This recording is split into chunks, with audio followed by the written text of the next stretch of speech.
अगर तुम अपने स्कूल के पहले दिन डीमन किंग बन जाओ तो फिर तुम क्या करोगे। ये कहानी 18 साल के कमजोर स्टूडेंट साई याकुतो की है, जिसे एक दिन अचानक से पता चलता है कि उसके पास डीमन किंग की पावर्स हैं और वो इस वर्ल्ड का सबसे पावरफुल डीमन बन चुका है।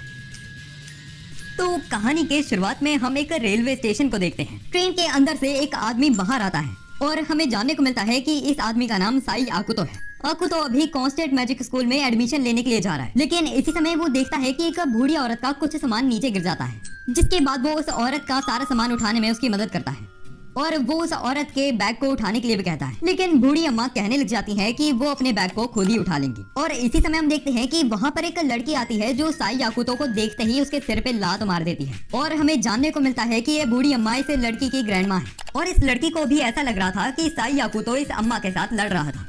सिचुएशन समझने के बाद वो लड़की साई याकुतो से माफी भी मांगती है और साई के कपड़े देखकर वो लड़की कहती है कि मुझे लगता है तुम भी कॉन्स्टेंट मैजिक एकेडमी में जा रहे हो। वैसे मैं वहाँ की एक स्टूडेंट हूँ, मेरा नाम जुंको हातोरी है। और यहीं पर साई भी अपना इंट्रोडक्शन देता है, जिसके बाद वो हवा में चलने वाली ट्रेन के अंदर बैठ जाते हैं। जुंको साई से पूछती है कि आखिर उसने कॉन्स्टेंट मैजिक स्कूल क्यों जाना है, जिस सवाल का जवाब देते हुए साई कहता है कि वो इसे दुनिया को बदलना चाहता है, इसीलिए वो एकेडमी जाने के बाद एक हाई प्रीस्ट बनना चाहता है, जिन्हें हम हिंदी में पुजारी कहते हैं। जुंको कहती है कि एक हाई प्रीस्ट बनना बहुत ही ज्यादा मुश्किल है, अगर उसे हाई प्रीस्ट बनना है तो फिर उसे हर चीज में आगे रहना पड़ेगा। और यही साई कहता है कि वो सारी चीजों के लिए पहले ही तैयार है।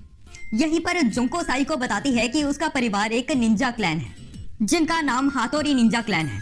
वो अपने इस क्लैन को लीड करने के लिए ताकतवर बनना चाहती है कॉन्स्टेंट मैजिक स्कूल में। यहीं पर जुंको साई से वादा करने के लिए कहती है कि वो दोनों अपने सपनों को पूरा करेंगे। जुंको एक स्वॉर्ड निकालकर उसके हैंडल और कवर को हल्का सा बाहर निकालती है। वो साई से उस तलवार को पकड़ने के लिए कहती है। साई के उस तलवार को पकड़ने के बाद वो उसके हैंडल को बंद करती है और कहती है कि हम अब प्रॉमिस कर रहे हैं कि हम अपने सपनों को कभी नहीं तोड़ सकते और अगर हमने अपने सपने तोड़े तो फिर हम दोनों एक दूसरे को मार देंगे। यहीं पर वो ट्रेन से उतर जाते हैं और जुंको साई को कॉन्स्टेंट मैजिक स्कूल दिखाती है और सारे स्कूल को घुमाने के बाद वो अपनी क्लास चले जाती है। जाते हुए जुंको बताती है कि वो क्लास 1A में है। इसके बाद साई अपना एडमिशन कराने के लिए टीचर के पास जाता है। इस टीचर का नाम मित्सुको तोरी है। मिस्टेक मत कर जाना, खाने वाली तोरी की बात नहीं कर रहा मैं। मित्सुको साई को एडमिशन रूम के अंदर लेकर जाती है और यहीं पर वो एक मैजिकल क्रिएचर दिखाती है जो उनकी मैजिक पावर और हेल्थ के बारे में बताने वाला है। सिर्फ इतना ही नहीं, वो क्रिएचर ये भी बताएगा कि फ्यूचर में बच्चे क्या काम करने वाले हैं। जिसके बाद एक एक करके वो क्रिएचर सारे बच्चों को उनकी जॉब और हेल्थ के बारे में बताने लग जाता है और सबको वही जॉब मिल रही है जो उन्होंने करनी थी। और साई को ऐसा लगता है कि वो मैजिकल क्रिएचर उसे भी यही बताएगा कि उसने हाई प्रीस्ट की जॉब करनी है। लेकिन जैसे ही साई उस मैजिकल क्रिएचर के पास जाकर अपना हाथ आगे बढ़ाता है, वो मैजिकल क्रिएचर के पसीने छूटने लग जाते हैं और वो कहता है कि साई एक डीमन किंग बनेगा। और ये चीज सुनते ही साई के होश उड़ जाते हैं। उसके आसपास जितने भी बच्चे थे वो सब उससे डर के भागने लग जाते हैं। मित्सुको दोबारा उस मैजिकल क्रिएचर से पूछती है कि आखिर साई ने करना क्या है, लेकिन हर बार यही सुनने को मिलता है कि साई एक डीमन किंग बनेगा। यहीं पर हमें जानने को मिलता है कि 100 साल पहले इस दुनिया में एक डीमन किंग था, जिसने इंसानों को खत्म करने के लिए डीमंस की आर्मी बनाकर उन पे हमला करा था। और बहुत सारी चीजें सोचते हुए साई का दिमाग चकराने लग जाता है। इसके बाद सीन शिफ्ट हो जाता है और हम 1-2 घंटे के बाद का सीन देखते हैं जब सब कुछ शांत हो चुका है। मित्सुको तोरी साई को उसकी क्लास तक ले जाने लग जाती है और वो बताती है कि साई को बहुत ज्यादा दिक्कतें आने वाली है। हो सकता है कोई उसे मारने की कोशिश करे या फिर उसे इतना ज्यादा परेशान करे कि करने का ही मन कर जाए। खैर जो भी है, अगर तुम मर गए तो फिर मुझे तुम्हारी बॉडी के ऊपर रिसर्च करने को मिलेगा, इसीलिए किसी भी हालत में मरना मत भूलना। ये सुनकर साई का मूड खराब हो जाता है और हम देखते हैं कि साई की क्लास 1A है, जिसमें जुंको हातोरी भी पढ़ती है। यहीं पर मित्सुको साई को बताती है कि वो उनकी क्लास इंचार्ज है और मित्सुको क्लास के अंदर जाने के बाद सबको एक स्पीच देती है। इसके दौरान जुंको साई को देखती है और साई उसे देखकर हंसता है, लेकिन ये लड़की अपना मुंह फेर लेती है। और स्पीच खत्म होने के बाद मित्सुको बताती है कि साई उनकी क्लास में पढ़ने वाला है, जिसे सुनते ही क्लास के सारे बच्चे डर के मारे इधर उधर भागने लग जाते हैं। और स्कूल के पहले दिन ये सब चीजें देखकर साई का दिमाग खराब होने लग जाता है। यहीं पर साई अपना इंट्रोडक्शन देते हुए कहता है, मेरा नाम साई याकुतो है और मुझे तुम्हारे साथ पढ़ने में अच्छा लगेगा। पहले दिन ही मेरे साथ बहुत ज्यादा अजीब चीजें हो चुकी हैं। आपकी गलतफहमी को ठीक करने के लिए मैं बताना चाहता हूँ कि मैं कोई डीमन किंग नहीं हूँ और मुझे पता है कि ये सारी गलती इस सिस्टम की है। इस सिस्टम के अकॉर्डिंग ये किस्मत है, लेकिन अपनी किस्मत हम खुद लिखते हैं और मुझे पता है कि ये सिस्टम बहुत ही ज्यादा खराब है, इसीलिए मैं इस सिस्टम को बदलना चाहता हूँ। सारे बच्चों को साई के अंदर डीमन किंग दिखने लग जाता है। उन्हें पहले तो ऐसा ही लग रहा था कि साई नॉर्मल है, लेकिन इस इंसान ने कहा कि ये सिस्टम को बदलना चाहता है, जिसका मतलब ये इंसानों को मारना चाहता है। साई ने अभी अपनी पूरी बातें करी ही नहीं थी कि मित्सुको उसे चुप करा देती है और वो उसे लास्ट सीट पर बैठने के लिए कहती है। जिसके बाद साई अपनी डेस्क पर बैठ जाता है और हम देखते हैं कि क्लास स्टार्ट हो जाती है। और साई को अभी बहुत ज्यादा टेंशन हो रही है क्योंकि सारे लोग अभी उसको ही देख रहे हैं। यहीं पर क्लास टीचर कहती है तो मुझे क्लास मॉनिटर को चुनने में अपना टाइम वेस्ट नहीं करना, इसलिए जो भी क्लास मॉनिटर बनना चाहता है खड़े हो जाओ। यहीं पर जुंको मॉनिटर बनने के लिए खड़ी होती है क्योंकि वो पिछले साल भी मॉनिटर ही थी। लेकिन उसी समय हम देखते हैं कि एक मीवा हिरोशी नाम का बंदा खड़ा हो जाता है और वो कहता है कि इस साल का क्लास मॉनिटर साई याकुतो बनना चाहिए, जिसे सुनते ही जुंको को गुस्सा आता है। यहीं पर साई खड़ा होता है और वो कहता है कि वो क्लास मॉनिटर बनने के लायक ही नहीं है, इसीलिए वो साफ सफाई क्लब के अंदर जाना चाहता है। लेकिन तभी मित्सुको साई से पूछती है क्या वो सीरियस है, क्योंकि क्लीनिंग क्लब को बहुत ज्यादा समय पहले ही बंद कर दिया था। लेकिन उसके बावजूद भी कुछ स्टूडेंट्स ने वो क्लब बना लिया है और उसके बच्चे मर्डर, ड्रग सप्लाई ऐसे काम करते हैं। और ये चीज सुनते ही साई सबसे माफी मांगने लग जाता है। यहीं पर जुंको उसके पास आती है और वो कहती है साई याकुतो, तुमने मेरा भरोसा तोड़ दिया है। साई माफी मांगने लग जाता है लेकिन जुंको कहती है कि माफी से कुछ नहीं होगा। वो अपने हाथों में 2 लकड़ी की तलवारें समन करती है और वो एक तलवार साई को पकड़ा के उससे लड़ने के लिए कहती है। यहीं पर मित्सुको तोरी बताती है कि इस स्कूल में लड़ना अलाउड है क्योंकि ये स्कूल बहुत ज्यादा पहले से ही बच्चों को वॉर के लिए तैयार करता है। और यहीं पर जुंको अपनी मैजिक पावर बाहर निकालने लग जाती है। वो एक हमला करती है जिससे साई बहुत ज्यादा मुश्किल से बचता है और वो अपने मन में सोचता है अगर मैं इसी तरह यहाँ पर मार खाते रहा तो फिर मेरी मौत हो जाएगी, लेकिन अगर बाई चांस मैं किसी को हल्की सी हानि पहुंचा दूं तो फिर सिचुएशन बहुत ज्यादा बिगड़ जाएगी, लेकिन मुझे कुछ ना कुछ करना पड़ेगा नहीं तो मैं मर जाऊंगा। जिसके बाद साई जुंको की तरफ बहुत ज्यादा तेजी से आगे बढ़ता है और वो उसको उसकी कमर से पकड़ लेता है। वो कहता है कि इस तरह बेवकूफी करने से कुछ नहीं होगा। लेकिन तभी जुंको कहती है कि अभी तक तो मुझे लग रहा था तू एक बेकार इंसान है, लेकिन तू तो एक बेकार इंसान के साथ ठरकी भी है। वो साई के कोनी मारकर उस पर हमला करती है, लेकिन इसी समय साई जुंको के हमले को अपने हाथ से रोक लेता है। और इसी समय हम देखते हैं कि साई के हाथ में मौजूद सारे मसल्स बड़े होने लग जाते हैं और उसके हाथों से बहुत ही ज्यादा एनर्जी निकलती है। और साई कहता है कि वो इस ताकत को कंट्रोल नहीं कर पा रहा। इधर एक एक्सप्लोजन होने ही वाला था कि मित्सुको एक मैजिक करके एक बैरियर बनाती है, लेकिन इतनी ज्यादा पावर से वो बैरियर टूट जाता है और यहाँ पर एक धमाका हो ही जाता है। और एक बच्चा क्या, यहाँ पर तो पूरी क्लास को ही चोट लग गई है। और साई अपनी ही पावर्स को देखकर हैरान हो जाता है कि आखिर उसके पास इतनी ज्यादा पावर क्यों है। स्टूडेंट काउंसिल में लिली शिराइशी, काना कामियामा, आर्नोल और मिची उताके को पता चल चुका है साई के बारे में। अब शाम हो जाती है और हम लड़कों के डॉम को देखते हैं। साई की हरकतें देखकर हिरोशी मीवा उसका एक फैन बन चुका है। वो कहता है कि वो साई के लिए कुछ भी करने के लिए तैयार है। जिसके बाद साई हिरोशी से पूछता है कि आखिर लड़कियों का डॉम किधर है, जिसे सुनकर हिरोशी कहता है तो फिर आपने वैसी चीजें करनी है मास्टर। और हिरोशी साई को लड़कियों के डॉम के पास ले आता है। एक रूम के अंदर हम जुंको को देखते हैं जिसके पूरे शरीर पे अभी घाव लगे हैं। उसे साई से नफरत हो रही है, लेकिन अंदर ही अंदर उसे ऐसा लग रहा है कि उसे साई से प्यार हो गया है। यहीं पर साई जुंको के कमरे के बाहर आकर उसकी खिड़की पर अपना 3 बार हाथ मारता है और ये सुनते ही जुंको को गुस्सा आने लग जाता है। यहीं पर वो खिड़की खोलती है और साई को एक लात मारकर उसे नीचे गिरा देती है और वो कहती है बेवकूफ इंसान, 3 बार किसी के घर के बाहर की खिड़की पर अपना हाथ खटखटाने से यहाँ पर लोग प्यार का इजहार करते हैं। यहीं पर जुंको साई के पीछे भागने लग जाती है और साई भागते हुए कहता है कि वो तो सिर्फ माफी मांगने के लिए आया था। और इस भाग दौड़ में साई की बुरी तरह फट चुकी है क्योंकि जुंको साई के ऊपर हमले इस तरह के कर रही है और सारे रास्ते में लोटपोट होते हुए वो नीचे गिर जाता है। यहीं पर उसे अपने सामने एक लड़की दिखती है जो कहती है लगता है मेरा प्रिंस मेरे लिए आ चुका है। और वो लड़की कहती है जवान आदमी मैं तुम्हारी मदद कर सकती हूँ। यहीं पर साई अपनी मुंडी घुमाता है और उसे गुस्से में आग बबूली हुई जुंको हाथोड़ी दिखती है। साई उसे लाल बाल वाली लड़की से उसकी मदद करने के लिए कहता है। यहीं पर जुंको भी बहुत ज्यादा तेजी से आती है। लाल लड़की उसके सामने आती है और वो कहती है तुम उस आदमी को नुकसान नहीं पहुंचा सकती क्योंकि वो एक काम का आदमी है। लेकिन जुंको उसको इग्नोर करके साई के ऊपर हमला करने लग जाती है। यहीं पर साई अनकॉन्शियसली एक मैजिक स्पेल को एक्टिवेट कर देता है और वहाँ पर ब्लास्ट कर देता है और इस हमले का इम्पैक्ट बहुत ही ज्यादा था। और यहीं पर हमें जानने को मिलता है कि इस लाल बाल वाली लड़की का नाम है सोगा केना। साई अपनी सिचुएशन देखते हुए अभी सोच रहा था कि उसे क्या करना चाहिए कि उसी समय हम देखते हैं कि वहाँ पर एक डायमेंशन खुलता है और इस डायमेंशन के गेट में से हम देखते हैं कि एक हरे बाल वाली लड़की आती है जो कहती है मैं एक एंड्रॉइड हूँ और मेरा नाम कोरोने है। आज से मैं 24 घंटे तुम्हारे साथ रहने वाली हूँ। और पता नहीं क्या चक्कर है कि इन एनिमे कैरेक्टर्स को आरजीबी इतनी ज्यादा आसानी से मिल जाती है।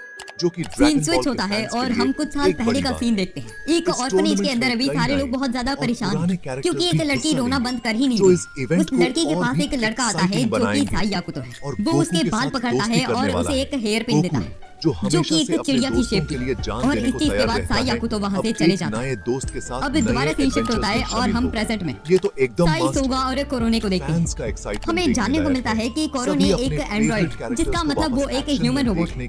कोरोने एक गन निकालती है और वो जुंको के ऊपर शूट करती है। इससे जुंको के सारे घाव ठीक हो जाते हैं और वो उठ के यहाँ से भाग जाती है। साई जुंको के पीछे जाने लगता है कोरो ने साई को आगे बढ़ने से रोक देती है और वो कहती है कि उसे गॉड ने भेजा है साई को ऑब्जर्व करने के लिए। जैसे कि साई ने पहले ही जुंको को बहुत ज्यादा डैमेज पहुंचा दिया, वो उसे जुंको के पास जाने नहीं देगी। और जैसे ही साई अपने पीछे देखता है उसे सोगा की यूनिफॉर्म दिखती है। यही वो एक हेयर पिन को हवा में उड़ता हुआ देखता है और ये इसीलिए हो रहा है क्योंकि सोगा के पास मिस्टर इंडिया की पावर्स है। कोरो ने साई से कहती है कि उसने इतनी ज्यादा डिस्ट्रक्शन कर दी है कि उसे अब हेडमास्टर के पास जाना पड़ेगा। सीन शिफ्ट हो जाता है और हम हेडमास्टर के ऑफिस को देखते हैं। ऑफिस के अंदर जाते ही साई सबसे पहले हेडमास्टर से माफी मांगता है और यही हेडमास्टर कहते हैं तो तुम एक डीमन किंग बनने वाले। शायद मुझे ये सुनकर बुरा लगना चाहिए, लेकिन मुझे ये सोचकर खुशी हो रही है कि तुम फ्यूचर में एक बड़े आदमी बनने वाले हो, शायद एक सीरियल किलर या फिर डीमन किंग जो लोगों के ऊपर राज करता है। कम से कम लोग ये तो कहेंगे ना कि demon king constant magic school से ग्रेजुएट हुआ था। जिसके बाद वो सीरियस हो जाता है और कहता है मुझे इस चीज की कोई परवाह नहीं है कि तुम फ्यूचर में क्या बनने वाले हो। अभी तुम मेरी एकेडमी के अंदर हो और यहाँ पे कोई भेदभाव नहीं होता, इसीलिए तुम यहाँ पर बिना किसी दिक्कत के रह सकते हो।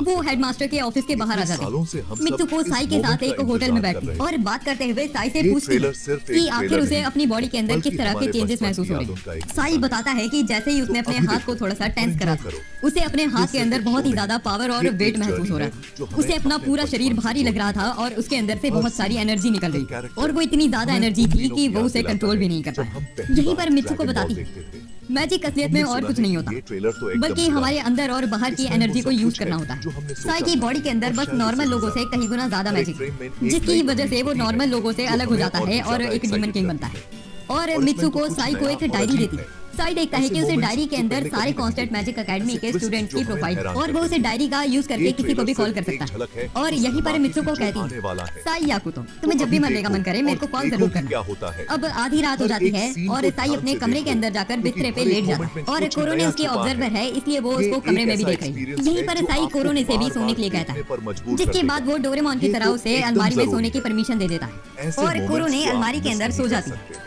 इसके बाद हम अगले दिन का सीन देखते हैं जहाँ पर हिरोशी साई और कोरो ने अभी एकेडमी के अंदर जा रहे हैं। रास्ते के बीच में हम देखते हैं कि वहाँ पर एक पर्पल बाल वाली लड़की आती है। इसका नाम तेरुया एको है। यहीं पर हिरोशी साई को बताता है कि एक गर्ल्स के डॉम की लीडर तेरुया साई से कहती है तुम तो वही ट्रांसफर स्टूडेंट हो ना साई याकुतो, मुझे तुमसे मिलकर खुशी हुई। तेरुया साई का हाथ पकड़ लेती है और वो कहती है कि अगर साई को कोई भी मदद की जरूरत होगी तो फिर तेरुया करने के लिए तैयार है। जिसके बाद तेरुया वहाँ से चले जाती है और साई कहता है ये पहली इंसान है जिसने मुझे नॉर्मली ट्रीट करा। इसके बाद हम क्लास के अंदर का सीन देखते हैं। क्लास के अंदर सारे बच्चे बहुत ही ज्यादा तंग है क्योंकि कोरो ने क्लास के अंदर बैठी हुई है और कोरो ने जैसे एंड्रॉइड्स भी बहुत ही ज्यादा कम क्वांटिटी में बनाए गए हैं, तो उन्हें देखना काफी ज्यादा रेयर है। लेकिन साई इस सारी अटेंशन से परेशान हो चुका है। इसके बाद वो रेस्टरूम के अंदर जाता है और अपनी डायरी बाहर निकालकर तेरुया को कॉल करता है और तेरुया भी साई की कॉल को उठा लेती है। जिसके बाद साई तेरुया से कहता है दरअसल मुझे जुंको के साथ दोबारा दोस्ती करनी थी। मैं जानता हूँ कि मैंने उसकी फीलिंग्स और बॉडी दोनों को ही बहुत ज्यादा हर्ट कर दिया है, लेकिन अगर हो सके तो फिर मैं चाहता हूँ कि आप कोई ऐसी सिचुएशन बनाओ या फिर जुंको से बात करके हमें दोबारा दोस्त बना दो। जिसके बाद तेरुया साई से कहती है तुम्हें चिंता करने की कोई जरूरत नहीं, मैं तुम दोनों की दोस्ती दोबारा करवा दूंगी, लेकिन उसके लिए तुम्हें कोरोने को बंद करना पड़ेगा। हम कैफेटेरिया का सीन देखते हैं जहाँ पर साई कोरोने और हिरोशी को बताता है कि आज वो स्ट्रेस कम करने के लिए पहाड़ों पर जाना चाहता है। ये सुनते ही हिरोशी कहता है कि वो भी जाना चाहेगा, लेकिन तभी साई कहता है कि वो हिरोशी को नहीं ले जा सकता क्योंकि उसे अकेले जाकर शांति महसूस करनी है। लेकिन तभी कोरोने कहती है कि चाहे कुछ भी हो जाए वो उसके साथ आएगी। जिसके बाद कोरोने और साई पहाड़ों पर आ जाते हैं और यहाँ पर साई अभी चलते हुए कोरोने की पूंछ ढूंढने की कोशिश कर रहा है। कोरोने एक एंड्रॉइड है और उसे बंद करने के लिए उसकी पूंछ को खींचना पड़ता है और ये काम करते हुए साई टोटली ठरकी लग रहा था। यहीं पर कोरोने अपने सामने एक डीमन को डिटेक्ट करती है और हम देखते हैं कि वो डीमन असल में एक बहुत ही ज्यादा बड़ा डॉग है। वो डीमन चिल्लाता है और कोरोने और साई की तरफ भागते हुए आने लग जाता है। कोरोने अपनी गन निकालती है और उस पे हमला करने लगती है, लेकिन बुलेट शूट करने के बाद भी उस बुलेट से उस कुत्ते पे कुछ भी नहीं होता। और जब वो कुत्ता कोरोने के ऊपर हमला करने वाला था तभी साई आकर उसे बचाता है, जिसके बाद वो उस कुत्ते के ऊपर चढ़ जाता है। एक मैजिक करने के बाद हम देखते हैं कि वो कुत्ता नॉर्मल पपी बन जाता है और साई इसके बाद कोरोने से कहता है लोग डीमन सिर्फ तभी बनते हैं जब उनके पास बहुत सारी मैजिकल एनर्जी होती है, लेकिन अगर उस मैजिक को निकाल दिया जाए तो फिर हम किसी को भी नॉर्मल बना सकते हैं। मैंने इस कुत्ते के साथ भी अभी ऐसा ही करा। लेकिन तभी कोरोने साई को बताती है कि इस तरह का मैजिक हिस्ट्री में कभी भी किसी ने नहीं करा है, जो डायरेक्टली प्रूफ करता है कि साई एक स्पेशल आदमी है। इसी समय जंगल में से किसी लड़की की चिल्लाने की आवाज सुनाई देती है और हमें जानने को मिलता है कि वो लड़की सोगा केना है। वो मिसेस इंडिया बनकर साई का पीछा कर रही थी। सोगा पपी से डरती है तो फिर जैसे ही उसे पपी दिखा वो बेहोश हो गई। साई सोगा की तरफ भागते हुए आता है और यहीं पर सोगा भी अपनी आंखें खोल लेती है, लेकिन कुछ दिखने से पहले ही वो दोबारा मिसेस इंडिया बनकर वहां से गायब हो जाती है। इसी समय कोरो ने आगे बढ़ती है और वो देखती है कि जंगल के अंदर एक बैग पड़ा हुआ है, और जैसे ही कोरो ने उस बैग को उठाने के लिए नीचे झुकती है, साई को उसकी पूंछ दिख जाती है, जिसके बाद वो नारुतो से भी तेज भागता है और उसकी पूंछ खींचता है। और ये चीज करते ही हम देखते हैं कि वहां पर तेरुया भी आ जाती है, जो साई को बताती है कि वो उससे पर्सनल बात करना चाहती है। तेरुया बताती है कि उसने साई और जुंको की मीटिंग अरेंज कर ली है। वो साई के हाथों में कुछ गोलियां रखती है और वो कहती है, अगर तुम और जुंको किसी भी तरह इस गोली को खा लोगे तो फिर तुम्हें एक दूसरे से प्यार हो जाएगा। और वो एक गन भी देती है जिसके अंदर इन ड्रग्स को डाल के शूट करना है। यहीं पर हमारा बेवकूफ डीमन किंग इस दवाई को अपनी पॉकेट में रख लेता है और वो तेरुया को शुक्रिया कह देता है, जिसके बाद तेरुया यहाँ से चली जाती है। फिर वो कोरोने की दोबारा पूछ खींचता है, जिससे वो एक्टिव हो जाती है और वो उस बैग को उठाकर कहती है कि ये बैग सोगा केना का है। रात के समय हम गर्ल्स के डॉम को देखते हैं, जहाँ पर जुंको का शरीर बुरी तरीके से घायल है। उसे तेरुया की कॉल आती है और तेरुया कॉल पर बताती है कि साई ने उसे धमकाया हुआ है कि अगर वो जुंको और साई की मुलाकात नहीं करवाएगी तो फिर वो उसे मार देगा। यहीं पर जुंको कहती है कि वो पक्का इस बार साई याकुतो को मार कर रहेगी। जिसके बाद तेरुया एक रूम को खोलती है और उसके अंदर जाती है और इस रूम के अंदर तेरुया एक अनडेड आदमी से बात कर रही है। इस आदमी की मुंडी एक जार के अंदर है। और अब हम कुछ साल पहले तेरुया का पास्ट देखते हैं। अभी तेरुया एक रिकॉर्डर में रिकॉर्डिंग करते हुए कह रही है, बड़े भाई कैसे हो आप। तभी उधर तेरुया का भाई आकर उसे पकड़ लेता है, लेकिन कुछ दिन बाद तेरुया की माँ उसे बताती है कि उसका भाई एक मिशन करते हुए मर चुका है। उस दिन तेरुया बहुत ज्यादा रोती है, लेकिन उसकी माँ तेरुया से कहती है, तुम्हारा भाई कमजोर और बेकार था, इसीलिए वो आम इंसानों की तरह मर गया, लेकिन इस परिवार की लीडर बनने के लिए तुम्हें ताकतवर बनना पड़ेगा। और तभी से तेरुया ने ठान लिया कि उसने ताकतवर बनना है ताकि वो अपने भाई की मौत का बदला ले सके। हम प्रेजेंट का सीन देखते हैं, जहाँ पर तेरुया ने अभी जुंको की कॉल काटी है। वो कहती है कि अब वो डीमन किंग को अपनी उंगलियों पे नचाने वाली है। तभी हम उसके भाई के मुंडी को देखते हैं, जो कहता है, छोटी बहन मुझे ये देखकर बुरा लग रहा है कि तुम इतनी ज्यादा बुरी बन चुकी हो। और इधर तेरुया कहती है कि उसे डीमन किंग से प्यार हो चुका है। उसने एक ऐसे ब्लैक मैजिक को भी करा जो आज तक कोई नहीं कर पाया है। इसके बाद हम हिरोशी और साई को बात के अंदर देखते हैं। यहाँ पर हिरोशी साई को बताता है, इस स्कूल के अंदर दो साइड्स हैं। पहली अच्छी साइड है और दूसरी बुरी साइड। बुरी साइड पे लोग ब्लैक मैजिक का इस्तेमाल करते हैं और इलीगल काम करते हैं। वहीं दूसरी तरफ अच्छे कामों की लीडर जुंको हातोरी है, जो बुरे लोगों को मारती है। इसके बाद साई अपनी बात से बाहर आ जाता है और दूध पीने लग जाता है। यहीं पर तेरुया उसे कॉल करके कहती है कि वो एक बिल्डिंग में जुंको से मिल सकता है, और वो साई से इस स्कूल की स्टूडेंट काउंसिल प्रेसिडेंट से भी मिलने के लिए कहती है। जिसके बाद साई स्टूडेंट काउंसिल के रूम में जाता है। स्कूल की स्टूडेंट काउंसिल प्रेसिडेंट लिली शिराइशी ने साई को बुलाया था अपने पास। लिली कहती है, साई याकुतो, हम चाहते हैं कि तुम स्टूडेंट काउंसिल को ज्वाइन करो।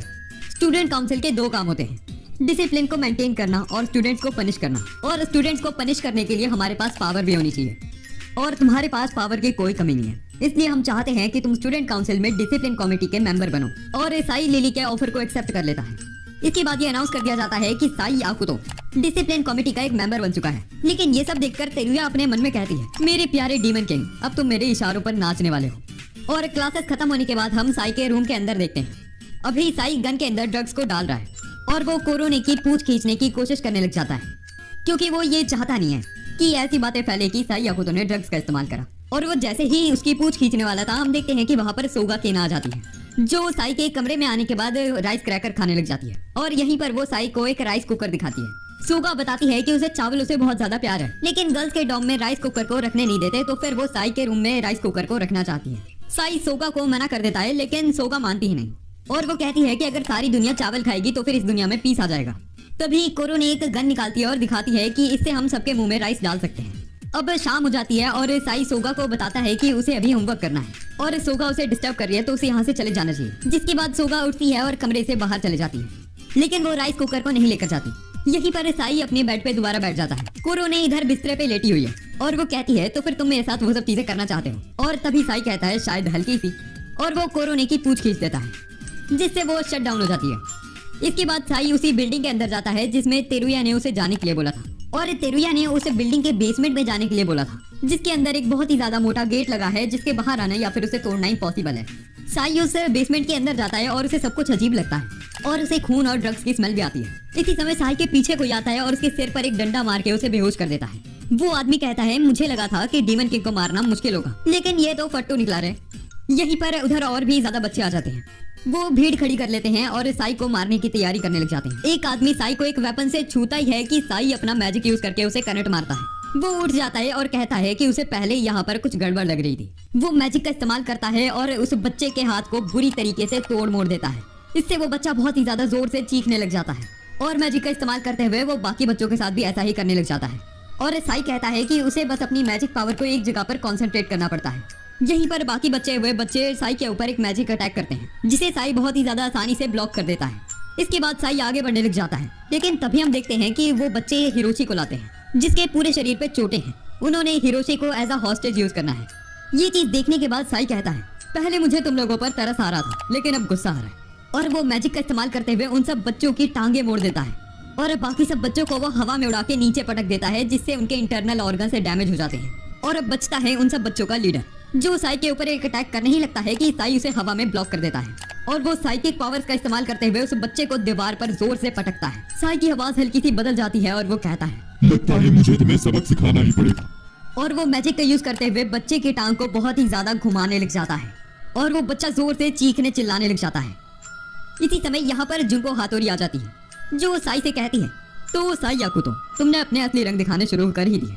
तभी साई कहता है, अरे जुनको मेरी बात सुनो, ये लोग मुझे मार रहे थे और मैं अभी सेल्फ डिफेंस कर रहा था। तभी जुनको कहती है, झूठ मत बोलो, मैं साफ साफ देख सकती हूँ कि तुम उस बच्चे को मारकर कितना खुश हो रहे थे। वो साई की तरफ आगे बढ़ती है। तभी साई अपनी पॉकेट से गन निकालता है और वो पहले ही बताता है कि वो जुनको को कोई हमला नहीं करने वाला।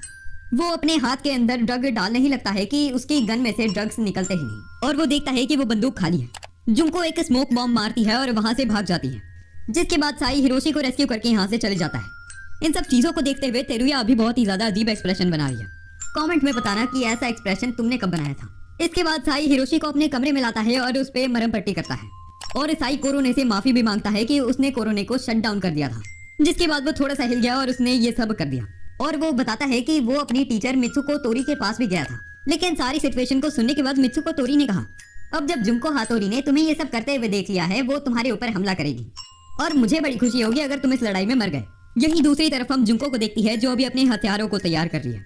वो कहती है, लगता है मुझे बुराई को खत्म करना ही पड़ेगा। अगले दिन जुनको हातोरी ये अनाउंसमेंट कर देती है कि इस स्कूल के अंदर एक वॉर होने वाली है जिस वॉर में उन्होंने डीमन किंग को हराना है। अगर कोई बच्चा पार्टिसिपेट करना चाहता है तो फिर वो जुनको के पास आ जाए। शाम का समय हो जाता है और हम देखते हैं कि स्कूल के सारे ही बच्चे तैयार हो चुके हैं साई याकुतो को मारने के लिए। वो सारे ही बच्चे इकट्ठे साई के ऊपर हमला करने लग जाते हैं, लेकिन साई को उन सबके ही हमलों से कुछ भी नहीं होता और वो भागकर एक बिल्डिंग के टॉप पर जाने लग जाता है। लेकिन यहाँ पर भी सारे बच्चे उसका पीछा करने लग जाते हैं और इन सब चीजों के बीच में हम देखते हैं कि साई नीचे गिर जाता है और स्कूल के सारे ही बच्चों ने अब साई को घेर लिया है जो को साई से पहले ही हार मानने के लिए कहती है। तभी साई कहता है, वैसे जब मैंने कुछ गलत किया नहीं तो फिर मैं हार क्यों मानूं, या फिर ऐसा क्यों बोलूं कि मैंने कुछ गलत करा है। जो भी है, अगर मैं अभी कुछ भी कहूंगा तो फिर उसका कोई मतलब नहीं बनता क्योंकि तुम सब लोग तो पहले ही मुझ पर भरोसा नहीं करते। जिसके बाद जुनको साई के ऊपर हमला करती है। इससे हम देखते हैं कि साई के सिर से खून बहने लग जाता है और वो जैसे ही अपना फाइनल ब्लो करने लगी थी वहाँ पर सोगा केना आ जाती है जो कहती है कि के चान बिल्कुल सही है, उसने कुछ बुरा नहीं करा तो फिर उसे मारने की भी जरूरत नहीं। और वैसे भी को चान तुम्हें कुछ छुपाने की जरूरत नहीं है, मुझे पता है कि तुम के चान से प्यार करती हो। और ये सुनते ही जुनको शर्मा जाती है और यहीं पर स्कूल के सारे बच्चों को ऐसा लगता है कि जुनको एक मास्टरमाइंड है जिसने स्कूल के सारे बच्चे इकट्ठे करे उन्हें मारने के लिए। और यहीं पर जुनको साई को कहती है कि वो सबको बताए कि जुनको उसकी दुश्मन है। तभी साई कहता है, मैं तो पहले ही बता चुका हूँ, मैं कुछ कहूँ या फिर ना कहूँ उससे कोई फर्क नहीं पड़ता। वैसे अगर तुम चाहो तो फिर हम दोनों इन सबसे लड़ सकते हैं। और यहीं पर सारे बच्चे जुनको पर हमला करने के लिए कहते हैं और यहीं पर जुनको ऑफिशियली साई की तरफ आ जाती है उसके लिए लड़ने के लिए। और साई कहता है, चलो पार्टी को शुरू करते हैं। लेकिन जैसे ही वो दोनों आगे बढ़ते हैं सोगा कहती है, स्टार्ट। जिसके बाद कोरो ने गन से एक बीम शूट करती है। साई एक बैरियर क्रिएट करता है और वो बीम ऊपर चले जाती है उसके बैरियर से डिफ्लेक्ट होकर। और हमें जानने को मिलता है कि कोरोने ने चावल की बारिश करी थी, लेकिन इन चावलों के अंदर वही ड्रग्स है जो साई इस्तेमाल करने वाला था, जिसकी वजह से सारे लोगों को नशे चढ़ जाते हैं और वो चावल खाने लग जाते हैं। और सोगा की बात सही साबित होती है, अगर सारे लोग चावल खाएंगे तो फिर पीस आ जाएगा। और बाद में रात के समय सोगा साई को बताती है उसने साई की गन में से ड्रग्स को निकाल लिया था। अगर साई उसे खा लेता तो फिर उसे तेरुया से प्यार हो जाता और वो उसका नौकर बन जाता। और यहीं पर साई सोचने लग जाता है कि आखिर तेरुया लोगों को अपना नौकर क्यों बनाना चाहती है। तभी कोरो ने बताती है कि ये मेडिसिन ब्लैक मैजिक का इस्तेमाल करके ही बनाई जा सकती है, लेकिन इन सब चीजों से भी साई को कुछ नहीं पता चलता। इसके बाद हम थोड़े समय पहले तेरुया के भाई का सीन देखते हैं तेरुया का भाई अभी कुछ रिकॉर्ड करता है और कहीं पर भागते हुए जाने लग जाता है और एक अजीब सी खंडर सी जगह पर आकर वो किसी को बताता है कि उसे कुछ भी याद नहीं है। और जिस आदमी से वो ये सब कह रहा था वो आदमी कहता है तो फिर तुम्हारा काम यहीं पर खत्म होता है। जिसके बाद हम दोबारा कांस्टेंट मैजिक एकेडमी का सीन देखते हैं जहाँ पर तेरुया अभी साई को देख रही है। फिलहाल उनकी फिजिकल क्लास चल रही है जिसमें उन्होंने एक मैजिक बॉल से कैच कैच खेलना है। साई अपने लिए एक पार्टनर ढूंढ रहा था। यहीं पर साई के पास जुंको आकर कहती है कि वो उसके साथ खेल सकती है। साई को ये सुनकर बहुत ज्यादा अच्छा लगता है और वो जुंको का हाथ पकड़ लेता है और उसे शुक्रिया करने के बाद हम देखते हैं कि जुंको और साई दोनों खेलने लग जाते हैं। साई बॉल मारने से पहले कहता है कि वो इस बार कोई भी गड़बड़ नहीं करेगा और वो धीरे से बॉल को फेंक देता है। लेकिन वो धीरे से बहुत कम स्ट्रेंथ से फेंकी हुई बॉल बहुत ज्यादा जोर से फट जाती है और दोबारा से वहाँ पर एक बहुत ही ज्यादा बड़ा गड्ढा हो जाता है। और इसके बाद साई सोचने लग जाता है कि आखिर उसे क्या करना चाहिए। तभी मित्सुको तोरी साई से मेडिटेशन करने के लिए कहती है और वो बताती है कि इस स्कूल में एक ऐसा कन्फाइंड रूम है जहाँ पर हम बैठकर मेडिटेशन कर सकते हैं। लेकिन उस रूम में बैठकर काफी सारे लोग मर चुके हैं क्योंकि वो बोरियत से अपना सिर दीवार पर मारने लग जाते हैं जिससे उनका ब्रेन डैमेज हो जाता है। और वो साई से भी यही करने के लिए कहती है। जो भी है, साई उस कन्फाइंड रूम में जाने के लिए तैयारी करता है और ये चीज की खबर तेरुया को भी पता चल जाती है। जिसके बाद साई और कोरोने उस कन्फाइंड रूम की तरफ जाने लग जाते हैं और इनके पीछे पीछे हम देखते हैं कि यहाँ पर मिसेस इंडिया भी आ जाती है। और कन्फाइंड रूम तक पहुँचने के बाद साई गेट खोलता है और उसके अंदर जाता है। इस रूम के अंदर साई ने 12 घंटे बिताने हैं एक मंत्र को पढ़ते हुए। इससे साई के मन को शांति मिलेगी और वो अपनी पावर को और अच्छे से कंट्रोल कर पाएगा। और इस कमरे का गेट एक बार बंद हो गया तो फिर वो 12 घंटे बाद ही खुलता है। इसी समय हम देखते हैं कि साई के पीछे कोरोने भी आ चुकी है उसे ऑब्जर्व करने के लिए। और अब साई सोचने लग जाता है कि आखिर वो मेडिटेशन कैसे करेगा। इसी समय कोरोने साई को बताती है कि साई के साइड में कोई खड़ा है और हमें जानने को मिलता है कि ये तो हमारी मिस इंडिया है जो इधर साई के लिए टिफिन लाई थी। और अपने पास में 2 लड़कियां होने की वजह से साई का ध्यान सारा भंग हो जाता है। यही दूसरी तरफ हम इस कन्फाइंड रूम के बाहर तेरुया को देखते हैं। वो भी गन शूट करके साई के ऊपर एक मेडिसिन फेंकने वाली है जिससे साई उसका स्लेव बन जाएगा। वो वेट कर रही है कि 12 घंटे के बाद साई कब बाहर आएगा। और तेरुया को अभी ऐसा भी लग रहा है कि साई मेंटली अनस्टेबल हो जाएगा और मदद मांगने लग जाएगा और तब वो उसके ऊपर गोली शूट करेगी। लेकिन जैसी सिचुएशन है साई का मेंटली अनस्टेबल होना तो इम्पॉसिबल है, बल्कि कुछ और जरूर हो सकता है। इसी समय वो दीवार पर अपनी पीठ लगाकर बैठता है। लेकिन तभी वो देखता है कि दीवार टूटने लग जाती है और उसके अंदर से एक पेपर बाहर आता है। ये पेपर खोलने के बाद साई देखता है कि इसके अंदर एक ट्रेजर मैप है। लेकिन साई को ऐसा लगता है कि एक मजाक है और वो मेडिटेशन करने के लिए बैठ जाता है। और वो ध्यान लगाता ही कि उससे पहले सोगा गेट ठकठकाने लग जाती है क्योंकि उसने वॉशरूम करने जाना है। लेकिन ये सारी आवाजें सुनकर तेरुया को ऐसा लग रहा है कि साई मेंटली अनस्टेबल होकर मदद मांग रहा है और वो कहती है शायद उसे ड्रग से शूट करने की भी जरूरत नहीं है। जिसके बाद वो इमरजेंसी बटन दबाकर गेट खोलती है और वो अपनी बाहें फैलाकर कहती है मैं तुम्हें बचाने के लिए आ चुकी हूँ साई याकुतो। लेकिन उसी समय साई की जगह उस कमरे में से बाहर आती है सोगा जो तेरुया को नीचे गिराकर भाग जाती है। और इन सारी चीजों को देखकर तेरुया को बहुत ज्यादा अजीब लगता है। जिसके बाद साई उसे सारी चीजें समझाता है और साई के हाथों से ट्रेजर मैप भी नीचे गिर चुका था जिसे तेरुया उठाती है और अपने पास रखकर वहां से चले जाती है। इसके बाद तेरुया अपने भाई के पास जाती है और उससे पूछती है कि आखिर इस ट्रेजर मैप का चक्कर क्या है। लेकिन जार में बंद तेरुया का भाई कहता है कि उसे कुछ नहीं पता। ऐसा तेरुया इसलिए कह रही है क्योंकि इसे ट्रेजर मैप के ऊपर राइटिंग उसके भाई की है। और यार मैं एक चीज के लिए माफी मांगता हूँ, मैंने गलती से इस पूरी वीडियो में इस लड़की को तेरुया बोल दिया लेकिन इसका नाम फुजिको एतो था। तेरुया तो आगे आने वाली एक कैरेक्टर का नाम था और उस चीज के लिए मैं माफी मांगता हूँ और अब मैं इस लड़की का नाम सही बोलूंगा। स्टोरी को कंटिन्यू करते हैं। आगे हम अगले दिन का सीन देखते हैं और फुजिको अभी सोच रही है कि आखिर उसे ट्रेजर मैप के अंदर था क्या। इसी समय फुजिको के पास एक लड़की आती है जिसका नाम है तेरुया एको जो बताती है कि वो यहाँ पर डीमन किंग का दिल जीतने के लिए आई है। और फुजिको कहती है उस लड़के को हाथ भी लगाया तो देख लेना मैं क्या करूँगी। जिसके बाद तेरुया यहाँ से चले जाती है। इसी समय फुजिको देखती है कि थिएटर रूम के बाहर बच्चों की भीड़ लगी हुई है और जैसे ही फुजिको अंदर देखती है उसके होश उड़ जाते हैं क्योंकि थिएटर रूम के अंदर अभी मैप शो किया जा रहा है जो फुजिको ने कल उठाया था।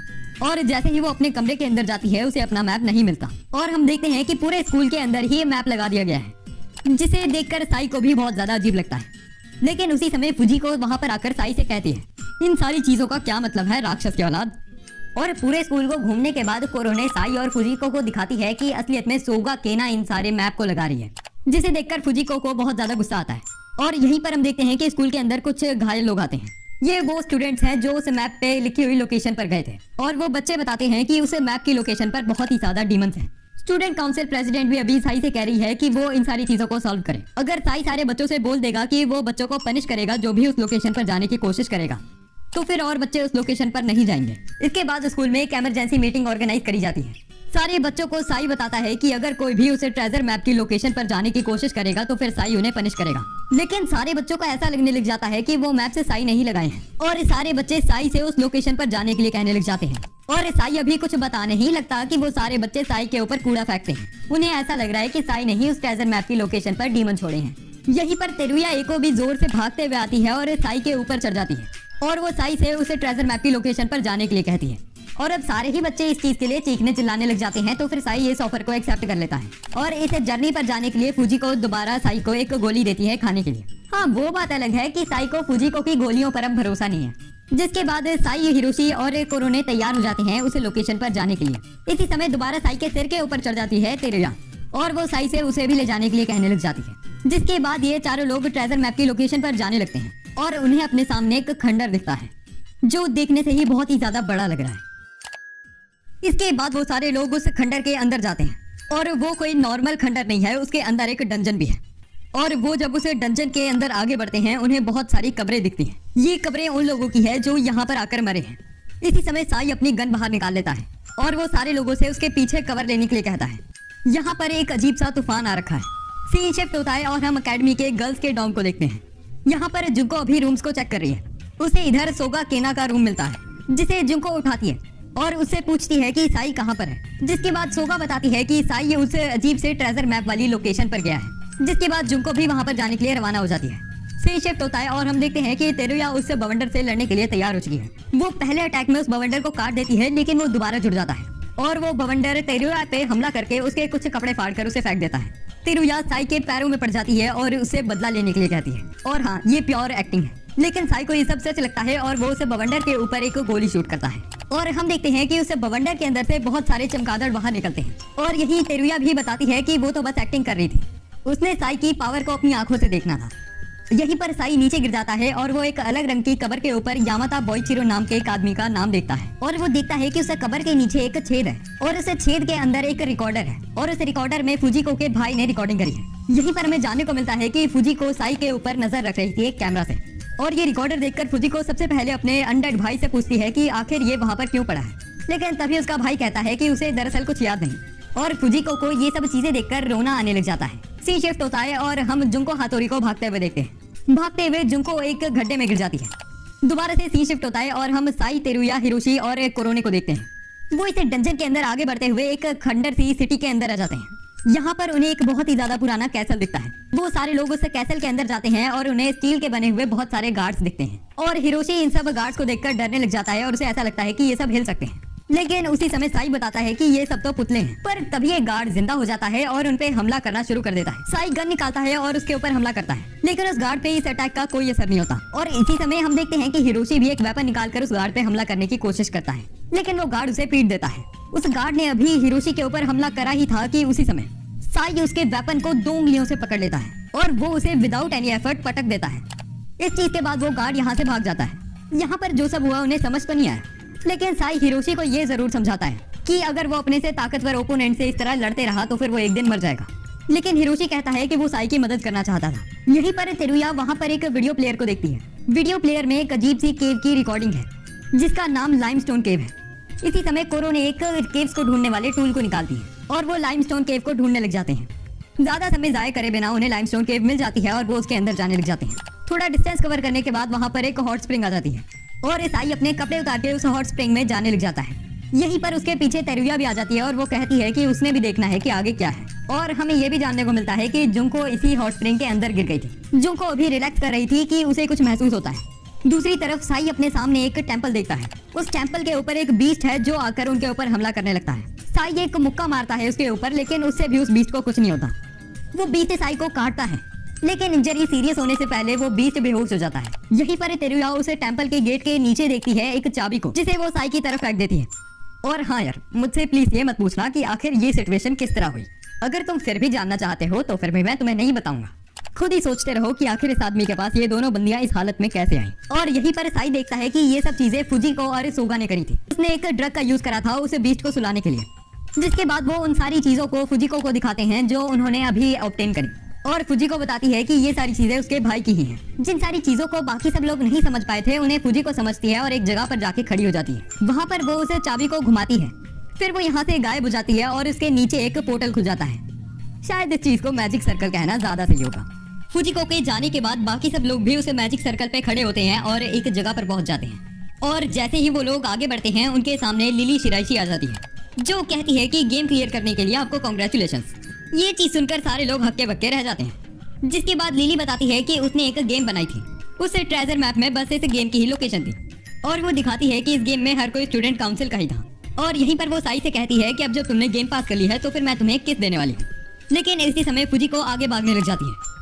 लिली स्टूडेंट काउंसिल के मेंबर्स को फुजिको को रोकने के लिए कहती है, लेकिन इसमें देरी हो जाती है और फुजिको कैसल के अंदर चले जाती है। साई उसके पीछे जाने ही लगता है कि लिली उसे रोक देती है और वो साई को बताती है कि अगर साई उस कैसल के अंदर जाता है तो फिर वो पूरी तरह एक डीमन किंग कहलाने लगेगा। इसके बाद हम फुजिको को और आगे बढ़ते हुए देखते हैं। वो किसी ईंटों से बनी चीज के ऊपर चाबी लगाती है और यहीं पर हम ये भी देखते हैं कि साई अब उसके पीछे आ चुका है। लेकिन उसमें देरी हो जाती है और फुजिको के सामने बनी हुई दीवार टूट जाती है। उसके नीचे से हम देखते हैं कि एक बहुत ही ज्यादा बड़ा पत्थर निकलता है। उस पत्थर में क्रैक्स आने लग जाते हैं और हम देखते हैं कि उसके अंदर से एक ड्रैगन बाहर निकलता है। वो ड्रैगन फुजिको से कहता है, मेरा नाम पीटर हाउसेन है। 100 सालों के बाद पहली बार किसी इंसान ने मुझे आजाद करा है। अगर तुम मुझे हरा सकती हो तो फिर तुम मेरी मास्टर बन सकती हो। जिसके बाद पीटर हाउसेन फुजिको के ऊपर हमला करने लगता है।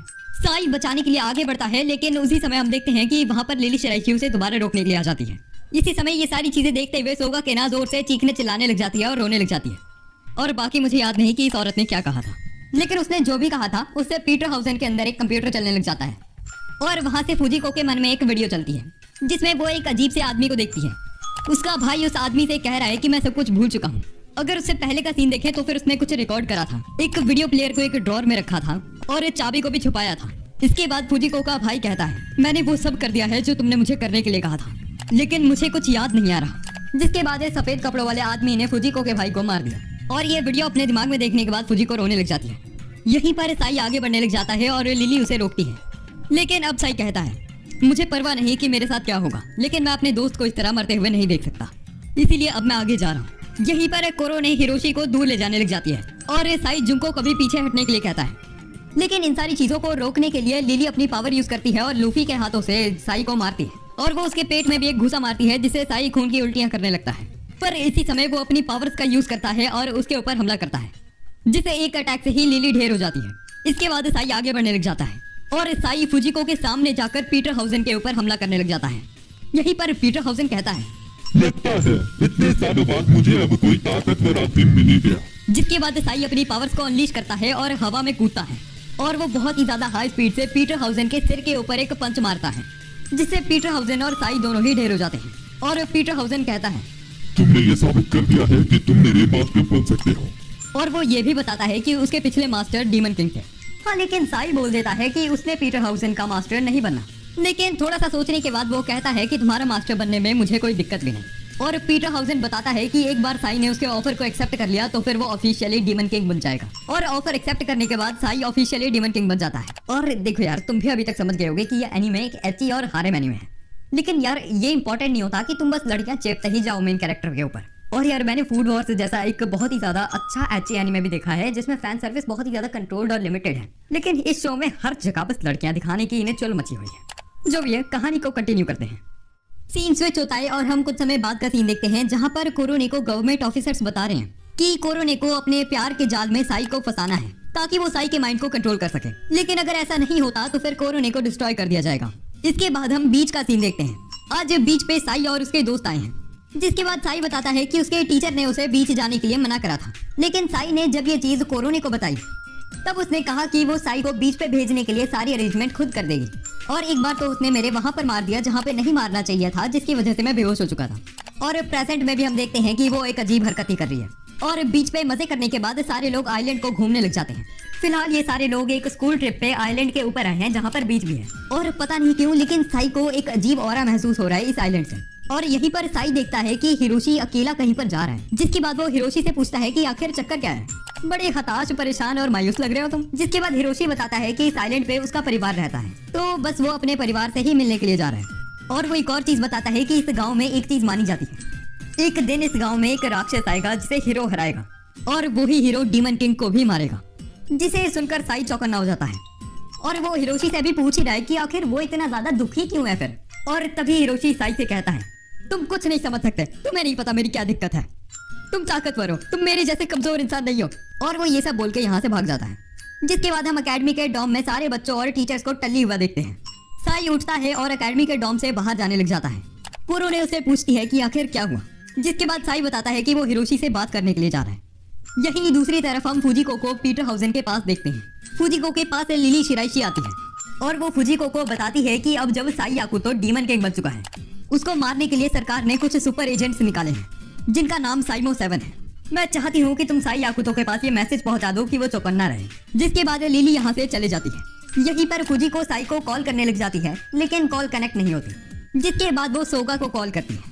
दोबारा हम कोरोने और साई को देखते हैं। हिरोशी को ढूंढते हुए कोरोने को कुछ अजीब चीज महसूस होती है और वो उसके पीछे जाने लग जाती है और साई उसका पीछा करते हुए एक टेंपल की साइड आ जाता है, लेकिन कोरोने यहाँ से गायब हो जाती है। इसी समय साई के सामने सोगा आती है जो कहने लग जाती है कि फुजिको उसे बता रही थी कि उसके पीछे कोई साइमन पड़ा है, लेकिन उसे और तो कुछ नहीं याद आ रहा कि उसने आखिर कहा क्या था। जो भी है, तुम्हें पता है यहाँ पर एक नया जूस मिलता है। ये जूस ना चावल से बना होता है। और यहीं पर वो एक गिलास में राइस साके निकाल दी जिसके अंदर हाई अमाउंट में अल्कोहल होता है और वो चावलों को फर्मेंट करके बनाई जाती है और वो और राइस साके पीने लग जाती है। बुरी तरह नशे में टल्ली होने के बाद वो साई से भी साके पीने के लिए कहती है, लेकिन साई मना कर देता है। यहीं पर सोगा को चक्कर आता है और वो साई के ऊपर चिपट जाती है और वो साई के कान को भी खाने लग जाती है। यहीं पर साई सोगा के बालों में उसी हेयर पिन को देखता है जो उसने बहुत समय पहले एक लाल बाल वाली लड़की को दिया था और साई अभी कुछ सोचता ही कि उससे पहले सोगा साई को किस करने लगती है, लेकिन उसी समय साई को पीछे से कोई लात मारता है। ये और कोई नहीं कोरोने थी, जो कहती है अगर तुम दोनों का ड्रामा खत्म हो गया है तो फिर मैं तुम्हें कुछ इंपॉर्टेंट बताना चाहती हूँ। लेकिन इसी समय साई देखता है कि कोरोने के ऊपर किसी ने गोली मार दी है और वो नीचे गिरे जा रही है और ये चीज देखते ही वो जोर से पुकार लगाता है। इसके बाद हम थोड़ा सा पास्ट का सीन देखते हैं जहाँ पर वही मैजिकल क्रिएचर जो सब बच्चों के फ्यूचर ऑक्यूपेशन बताता है। मीवा हिरोशी के ऑक्यूपेशन के टाइम पर ऐसा कहता है कि मीवा एक हीरो बनेगा, जिसे सुनकर टीचर भी हैरान हो जाती है और हिरोशी से ये बात को लाइटली लेने के लिए कहती है। इसके बाद हम प्रेजेंट का सीन देखते हैं जहाँ पर कोरोने नीचे गिर जाती है क्योंकि उसके ऊपर एक गोली लगी है। ये गोली सीढ़ियों के ऊपर खड़े एक आदमी ने मारी थी जो यहाँ से चले जाता है और इसी समय साई कोरोने से पूछने लग जाता है उसके हालचाल के बारे में। इसी समय कोरोने उठती है और कहती है कि वो तो एक एंड्रॉइड है, जिसका मतलब उसे गोली लगने पर भी कुछ नहीं होगा। और वो यहीं पर साई से कहती है, मैं माफी मांगती हूँ कि मैं अपना काम ढंग से नहीं कर पाई और तुम्हें मैंने बहुत ही ज्यादा परेशान करा है, मैं उसके लिए भी माफी मांगती हूँ। मेरे ख्याल से अब मेरा गुड बाय कहने का समय आ चुका है। साई को कुछ समझ नहीं आता और कुरोगाने उसे गुड बाय कहकर यहाँ से चले जाती है और यहीं पर साई देखता है कि सोगा भी उठ चुकी है, जो उठने के बाद उससे माफी मांगती है और कहती है, सॉरी केचान, मैं तुम्हें ये बताना भूल गई, लेकिन कोरोने को सरकार ने एक मिशन दिया था जिसमें उसने तुम्हें अपने प्यार में फंसाना था और अगर वो ऐसा नहीं करती तो फिर उसे डिस्ट्रॉय कर दिया जाएगा। ये सब बातें मुझे फुजिको ने बताई थी और उसने ये भी कहा था कि तुम्हारे पीछे कोई साइमन नाम के एजेंट भी पड़े हैं। और अब जाकर साई को समझ आता है कि यहाँ पर चल क्या रहा था। सीन शिफ्ट हो जाता है और हम हिरोशी के घर को देखते हैं। हिरोशी अपने घर के बाहर बैठा हुआ था और यहीं पर उसके पास उसकी बहन आती है जो अभी हिरोशी से पूछती है, बड़े भाई आप एक हीरो है ना? लेकिन तभी हिरोशी बताता है कि वो कोई हीरो नहीं है, बस उसके परिवार और स्कूल में ये बात ऐसे ही फैल गई है। और यहीं पर हम उसके घर के बाहर दो लोगों को बात करते हुए सुनते हैं। वो कहते हैं कि हिरोशी के घर वालों को ऐसा लगने लग गया है कि वो सच में एक हीरो है। आज तो वो उस चीज के लिए पार्टी भी कर रहे हैं। कितने बेवकूफ पेरेंट्स हैं। और हिरोशी जो सच्चाई से रूबरू है काफी ज्यादा दुखी है। इसके बाद हम दोबारा स्कूल डॉम का सीन देखते हैं जहाँ पर हिरोशी की बहन आकर साई से पूछ रही है कि वो डीमन लॉर्ड है या फिर नहीं। तभी साई मना करते हुए कहता है कि वो कोई डीमन लॉर्ड नहीं है। उसी समय हिरोशी यहाँ पर आकर अपनी बहन को रोकने लग जाता है, लेकिन तभी उसकी बहन कहती है कि तुम एक डीमन लॉर्ड होना और तुम्हें मेरा भाई हराएगा क्योंकि वो हीरो है। लेकिन साई इस चीज को मना कर देता है। यहीं पर उसकी बहन कहती है कि अगर कोई डीमन किंग ही नहीं है तो फिर हीरो भी नहीं हो सकता। तुम झूठ बोल रहे हो, तुम बहुत ही ज्यादा बेकार इंसान हो। और वो ये सब कहकर वहाँ से रोते हुए भाग जाती है। यहीं पर हिरोशी भी अपनी बहन के पीछे भागता है और वो रोते हुए गुस्से वाले चेहरे में साई को देखकर वहाँ से निकलता है। इन सबके पीछे सोगा भी भाग जाती है और साई को कुछ भी समझ नहीं लगता। इसी समय जुंको साई से कहती है कि तुमने एक बहुत ही ज्यादा बुरी चीज करी है। शायद हिरोशी सच में एक हीरो बनना चाहता है और तुमने ये कहकर कि तुम एक डीमन किंग नहीं हो उसका दिल तोड़ दिया। हिरोशी अपनी बहन के पीछे आते हुए समुद्र के पास आ जाता है। उसके पीछे वहाँ पर सोगा भी आ जाती है और यहीं पर हिरोशी बताता है कि उसके परिवार ने एक कहानी बनाई है कि इस समुद्र के अंदर से एक राक्षस निकलेगा और उसे हीरो मारेगा। लेकिन ये सब बातें तो बस मेरे परिवार की एक कहानी ही है। उन्हें ऐसी गलतफहमी हो गई है कि मैं ही हीरो हूँ जो इस राक्षस को मारेगा। और ये सब चीजें सुनकर सोगा को भी बुरा लगने लग जाता है क्योंकि सच्चाई में तो ना ही कोई राक्षस है और ना ही कोई हीरो। यहीं पर सोगा हिरोशी से कहती है कि उसे उनकी बहन को ढूंढना चाहिए और वो दोनों उसकी बहन को ढूंढने के लिए निकल जाते हैं और भागते हुए उन्हें एक अजीब से आदमी की आवाज सुनाई देती है। और वो आदमी क्लिफ पर खड़ा होकर ऐसी चीजें कर रहा है जो मैंने अपने सपनों में भी नहीं करी, जिसे देखकर हिरोशी और सोगा दोनों ही कहते हैं कि यह आदमी सच में एक ठगी है। लेकिन असल में ये आदमी एक मॉन्स्टर को समन कर रहा था। जिसके बाद हम देखते हैं कि पानी के अंदर से एक बहुत ही ज्यादा बड़ा सी क्यूकम्बर मॉन्स्टर निकलता है और यहीं पर वो अजीब सा आदमी एक लड़की को देखता है जो कि हिरोशी की बहन है और वो उसे पकड़ने ही वाला था कि तभी हिरोशी वहां पर आ जाता है। लेकिन तभी वो आदमी हिरोशी की बहन को एज अ हॉस्टेज पकड़ लेता है, जिसे देखकर हिरोशी का खून खौलने लग जाता है और वो आगे बढ़ता है हमला करने के लिए। वो मैजिक करता ही कि उससे पहले ही उसकी एनर्जी खिंच जाती है कहीं पर और वो देखता है कि सी क्यूकम्बर अपने आसपास के सारी एनर्जी को खींच रहा है। इसी समय सोगा उस आदमी के पास जाने लग जाती है और पीछे से एक स्नीक अटैक करने की कोशिश करती है। लेकिन उसके बाद वो अजीब सा आदमी सोगा को भी एज अ हॉस्टेज ही पकड़ लेता है, जिसके बाद वो हिरोशी की तरफ आगे बढ़ता है और उसके मुंह पे एक लात मारकर उसे नीचे गिरा देता है। लेकिन हिम्मत करने के बाद हिरोशी दोबारा उठता है और उसके ऊपर हमला करने की कोशिश करता है। लेकिन वो आदमी हिरोशी को गर्दन से उठा लेता है और उसके पेट में लात मारकर उसे दूर फेंक देता है, जिसके बाद हिरोशी पानी में नीचे गिर जाता है। अब रात हो जाती है और जुंको और साई भी इस मॉन्स्टर को देखते हैं। उस मॉन्स्टर के ऊपर खड़ा हुआ यह आदमी जुंको और साई से कहता है कि उसका नाम मिस्टर एक्स है और वो साइमो 7 का हिस्सा है और यहाँ पर वो डीमन किंग को जान से मारने के लिए आया है। और इस आदमी ने अभी भी हिरोशी की बहन और सोगा को एज अ हॉस्टेज पकड़ा हुआ है और ये सारी चीजें अपनी आंखों के सामने देखकर साई को बहुत ही ज्यादा गुस्सा आता है, जिसके बाद वो मिस्टर एक्स के ऊपर एक हमला करता है, वो भी काफी ज्यादा जबरदस्त। लेकिन मिस्टर एक्स एक डांस करते हुए दोबारा उठ जाता है। साई मिस्टर एक्स के ऊपर दोबारा हमला करता है। इतनी ही देर में जुंको हिरोशी की बहन और सोगा को भी रेस्क्यू कर लेती है और साई की मसल ज्यादा ही फूल गई कि उसकी शर्ट ही फट गई। यहीं पर मिस्टर एक्स बताता है कि उसने जिस मॉन्स्टर को समन करा है वो थोड़े ही समय में यहाँ की सारी एनर्जी ले लेगा और बहुत ही ज्यादा पावरफुल हो जाएगा और साई को मारने के बाद मिस्टर एक्स इस पूरी दुनिया के ऊपर राज करेगा। और यहीं पर मिस्टर एक्स अपना डांस करते हुए अपनी मैजिकल बॉल्स को दिखाने लग जाता है और वो एक बहुत ही ज्यादा अजीब तरीके से हंसने भी लग जाता है, जिससे साई के कान फटने लग जाते हैं। साई अपनी पावर का यूज करने की कोशिश करता है लेकिन वो पावर यूज कर ही नहीं पाता, जिसके बाद मिस्टर एक्स साई को बहुत ही ज्यादा बुरी तरीके से पीटता है। और शो का मेन कैरेक्टर होने के बावजूद भी ये बंदा जिस तरह पीट रहा था मुझे ऐसा लगने लगा कि ये विलन है। और मिस्टर एक्स बताता है कि वो एक ऐसी टेक्निक का यूज कर रहा है जिसका इस्तेमाल करते हुए साई अपने मैजिक का बिल्कुल यूज नहीं कर सकता। ये टेक्निक इतनी ज्यादा पावरफुल है कि इससे भगवान भी मारे जा सकते हैं। यही दूसरी तरफ हम हिरोशी को पानी में डूबते हुए देखते हैं। वो अपने मन में कहता है, यार कितना ज्यादा मजा आ रहा है, मेरा मन कर रहा है मैं इससे पानी में ही रह लूं। मम्मी पापा की कोई परेशानी नहीं है मेरे ऊपर, ना ही सोसाइटी का प्रेशर है। मेरा मन तो अब यहीं पर मरने का हो रहा है, लेकिन नहीं, मैं यहाँ पर नहीं मर सकता। यही दूसरी तरफ हम देखते हैं कि जुंको ने अपनी ब्लेड निकाली है मिस्टर एक्स को मारने के लिए। लेकिन तभी साई जुंको से रुकने के लिए कहता है और वो अपने कानों के अंदर उंगलियां डालता है कि वो मिस्टर एक्स के अंदर से निकलने वाली साउंड को ब्लॉक कर सके जो उसका मैजिक ब्लॉक कर रही है। लेकिन उसका ये प्लान फेल हो जाता है और मिस्टर एक्स उसे बहुत ही ज्यादा बुरी तरीके से मारता है दोबारा। यही दूसरी तरफ हम हिरोशी को देखते हैं जो एक केव के अंदर आ चुका है। ना ही मुझे पता ये कैसे हुआ, ना ही ऑथर को पता। हिरोशी अपने सामने दो पत्थरों के बीच में एक तलवार गड़ी हुई देखता है। उसका परिवार ऐसा कहा करता था कि हीरो एक बार आकर इस तलवार को बाहर निकालेगा, जिसके बाद हिरोशी इस तलवार को बाहर निकालने की कोशिश करता है और वो निकाल भी लेता है। वो तलवार चमकती है और ट्रांसफॉर्म हो जाती है एक वॉच के अंदर। उस वॉच के अंदर से बहुत सारी एनर्जी बाहर निकलकर हिरोशी को कवर कर लेती है और ट्रांसफॉर्म हो जाती है एक सूट के अंदर। सिंपल भाषा में कहा जाए तो हिरोशी एक पावर रेंजर बन चुका है। उसकी वॉच के अंदर से एक आवाज निकलती है, मिस्टर मीवा हिरोशी, आपको सक्सेसफुली सिलेक्ट कर दिया गया है एज अ हीरो। ब्रीफ कहने पर आप सुपर हीरो में ट्रांसफॉर्म हो सकते हैं। जिसके बाद हिरोशी कहता है, चलो धूम मचाई जाए। यही दूसरी तरफ मिस्टर एक्स से लड़ते हुए साई बहुत ज्यादा जोर से हंसने लग जाता है और साई कहता है, मैं समझ चुका हूँ कि तुम कोई टेक्निक का इस्तेमाल नहीं कर रहे, तुम्हारी आत्मा है जो जोर से चिल्ला रही है। लेकिन अगर मेरी रूह ज्यादा जोर से चिल्लाएगी तो फिर तुम्हारी रूह कांपेगी और तुम अपने आप कमजोर हो जाओगे। जिसके बाद साई की रूह बहुत ही ज्यादा जोर से चिल्लाती है और वो मिस्टर एक्स से हैंड टू हैंड कॉम्बैट करते हुए उसे बहुत ही ज्यादा बुरी तरीके से मारता है। और यार मुझे नहीं पता एनिमेटर्स ने ये सीन बनाते हुए कौन सी भांग खा ली थी, ये क्या कर दिया इस बेचारे के चेहरे के साथ। लेकिन मार खाने के बाद मिस्टर साइमो बहुत ही ज्यादा जोर से साइकोपैथ की तरह हंसने लग जाता है और वो एक बहुत ही ज्यादा बड़ी बंदूक निकालकर वहां पर शूट करके उधर से भागने की कोशिश ही करता है कि हम देखते हैं साई और बाकी सारे लोगों को बचा लिया है कोरोने ने। और वो बताती है कि उसे दोबारा साई के लिए ऑब्जर्वर चूज कर लिया है और वो मिस्टर एक्स से कहती है कि तुम्हारी कोई टेक्निक मेरे ऊपर काम नहीं करने वाली क्योंकि मेरे पास आत्मा ही नहीं है।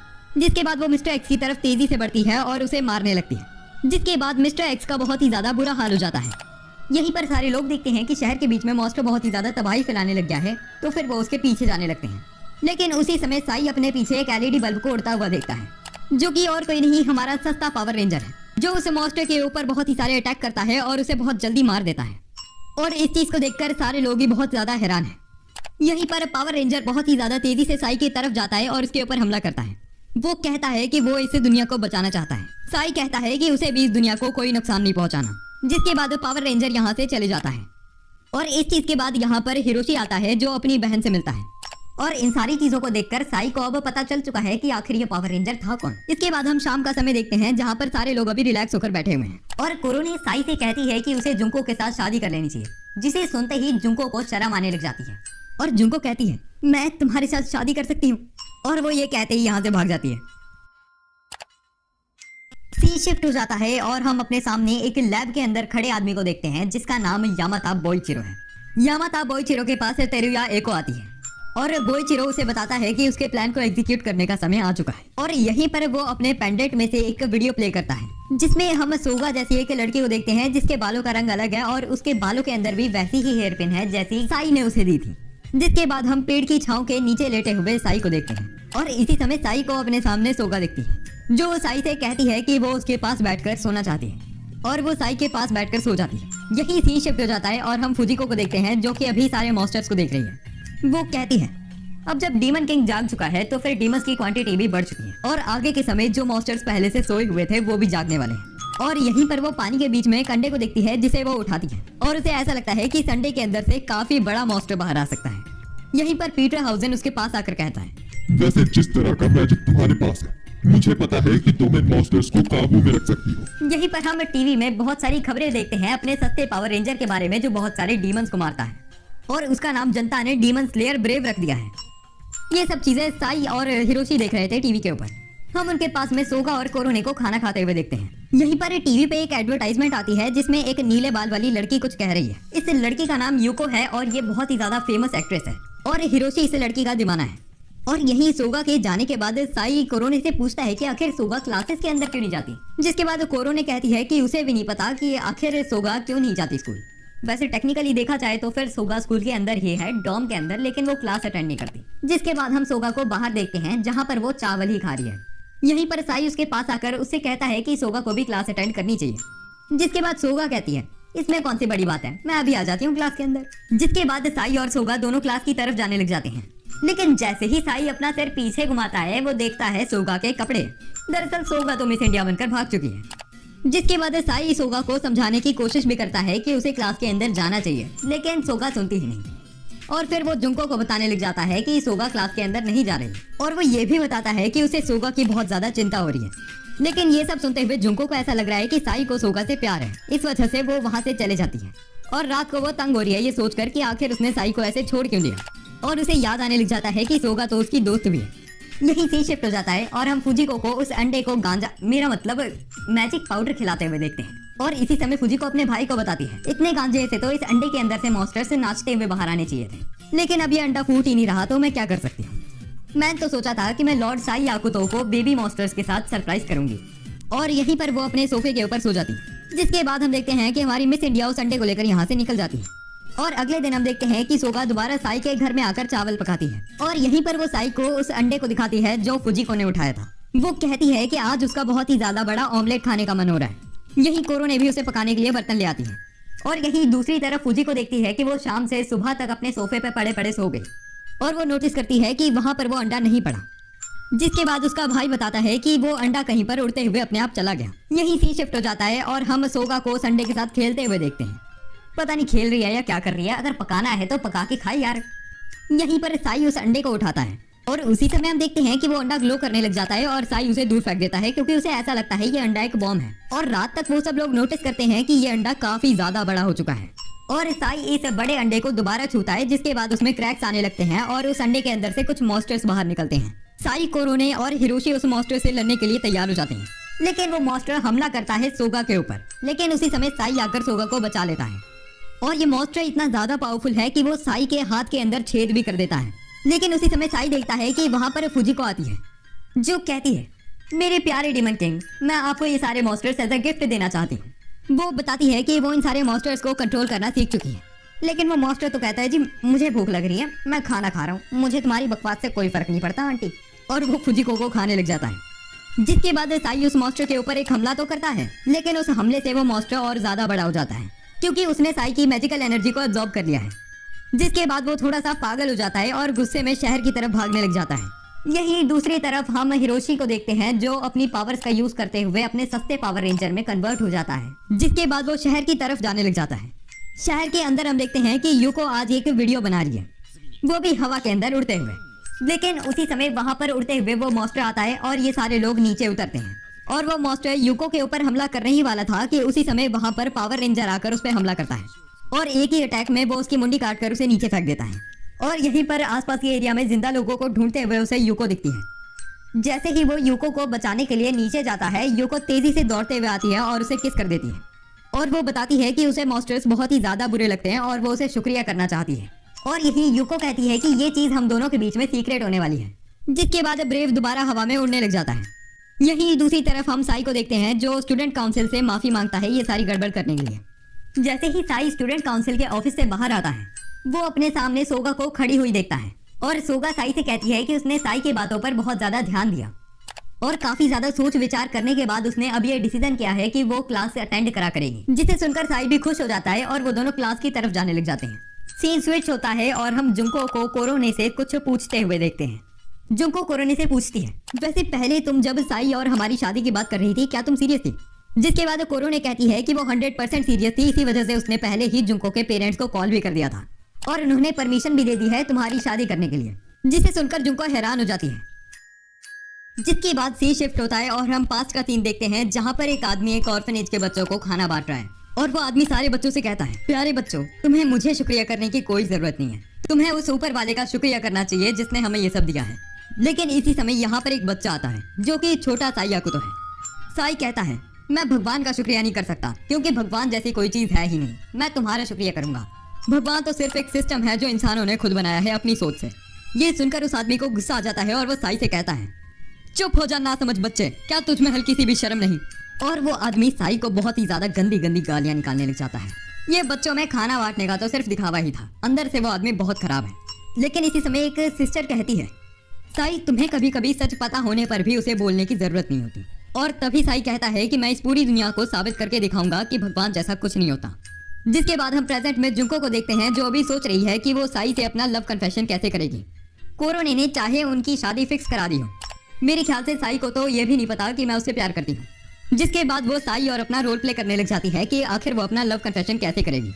इसी समय वहाँ पर कोरोने आकर जुंको से कहती है, अगर तुम्हारा प्रपोज करने का इतना मन हो रहा है तो फिर साई के सामने जाकर तुम बोल क्यों नहीं देती? और यहीं पर वो डोरेमोन की पॉकेट से साई याकुतो डिटेक्टर निकालती है, जिसका यूज करते हुए वो साई के पास आ जाते हैं और जुंको साई से कहने लगती है, साई मुझे तुमसे कुछ बात करनी थी, कुछ इंपॉर्टेंट बात कहनी है मुझे तुमसे। लेकिन इसी समय जुंको देखती है कि वो ये सारी बातें तो हिरोशी को कह रही थी, जो जुंको से कहता है कि अगर उसने साई से बात करनी है तो फिर वो उसकी तरफ देखते हुए बात करे।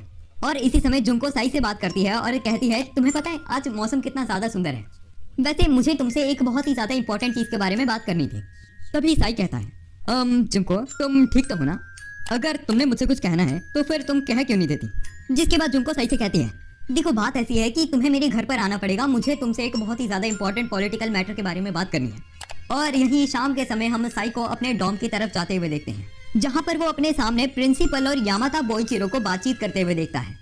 यामाता बॉयचिरो कहता है कि साई याकुतो अब एक डीमन किंग बन चुका है तो फिर उसे मारने की जरूरत है। लेकिन प्रिंसिपल कहता है कि साई याकुतो उसके स्कूल का एक स्टूडेंट है तो फिर वो ये तो कभी नहीं होने देगा। और ये सारी चीजें साई चलता हुआ सुन लेता है। और अगले दिन साई जब जुंको के साथ उसके घर जा रहा था, वो अपने मन में सोच रहा था, शायद जुंको जिससे पॉलिटिकल मैटर के बारे में बात कर रही थी वो मुझे मारना ही था। और यहीं पर साई देखता है कि जुंको बहुत ही ज्यादा शर्मा रही है। जिसके बाद साई उसे पूछता है कि तुम ठीक तो हो ना, तुम्हें चिंता करने की जरूरत नहीं, मैं सारी रिस्पॉन्सिबिलिटी लेने के लिए तैयार हूँ। और ये सुनते ही जुंको लाल हो जाती है शर्म के मारे, क्योंकि जुंको को तो रिस्पॉन्सिबिलिटी उस चीज की लग रही थी। इसीलिए बहन जी को पहले ढंग से सब कुछ समझाना चाहिए था। सब कुछ समझाए बिना साई को पागलों की तरह अपने माता पिता के पास ले जा रही है। जिसके बाद वो इगानो सातो पहुंच जाते हैं। ये वही विलेज है जहाँ पर हातोरी क्लैन रहता है। और वहाँ पर पहुंचते ही जुंको अलर्ट हो जाती है और अपनी तलवार निकालकर किसी चीज पे मारती है। जुंको ने एक शुरिकेन को डिफ्लेक्ट करा था, लेकिन वो हिरोशी के पैर पर जा बजता है। ये शुरिकेन यूको ने जुंको के घर के ऊपर बैठकर मारा था। जिसके बाद वो कूद के उन सब लोगों के सामने आ जाती है और वो बताती है कि उसका नाम यूको हातोरी है और वो एक एक्ट्रेस के साथ निंजा भी है। जिसे सुनने के बाद हिरोशी के मन में धुंधली धुंधली सी अजीब यादें आती हैं। और यहीं पर यूको कहती है, वैसे जुंको मुझे ऐसा तो नहीं लगा था कि तुम इतने ज्यादा अजीब से आदमी के साथ प्यार करोगी, वैसे तुम सच में इससे प्यार करती भी हो या नहीं?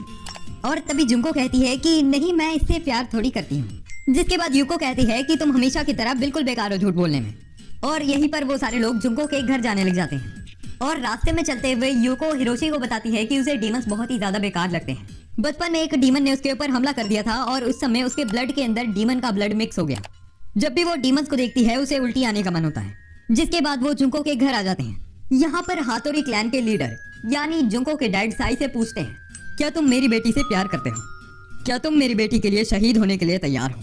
जिसके बाद साई कहता है, मैं आपकी बेटी को बहुत ज्यादा प्यार करता हूँ और उसके लिए मैं खुद भी मर सकता हूँ और पूरी दुनिया की जान भी ले सकता हूँ। यह सुनकर जुंको के डैड को बहुत ज्यादा अच्छा लगता है और वो कहता है कि तुम हातोरी क्लैन के घर पर रहने के लिए तैयार हो। घर के अंदर सारे लोग बहुत ही ज्यादा खुश और दुखी भी हो रहे हैं क्योंकि जुंको की शादी होने वाली है साई के साथ। लेकिन साई को अभी भी नहीं पता कि जुंको उसके साथ प्यार करती है और वो अपने मन में सोच रहा है, वैसे इस घर के अंदर रहना क्या इतनी ज्यादा बड़ी बात है? कोई तो मातम मना रहा है और कोई तो बहुत ही ज्यादा खुश है। अब रात हो जाती है और साई सोच रहा है कि आखिर जुंको ने उसे किस लिए बुलाया होगा। इसी समय उस कमरे के अंदर जुंको आती है जो अभी कुछ निकालने वाली थी, वो भी बहुत ज्यादा अश्लील आंखों के साथ। लेकिन उसी समय साई उसे रोक देता है और वो कहता है कि तुम्हें ये सब करने की जरूरत नहीं है। मुझे पता है कि तुम अपने आप को फोर्स कर रही हो। तुम्हें ये सब उस लड़के के साथ करना चाहिए जिससे तुम प्यार करती हो। और ये चीज सुनने के बाद जुंको दुखी हो जाती है और वो कहती है, तुम बिल्कुल सही कह रहे हो। मेरे ख्याल से तुम्हें तो पता भी नहीं कि मुझे कैसा लगता है।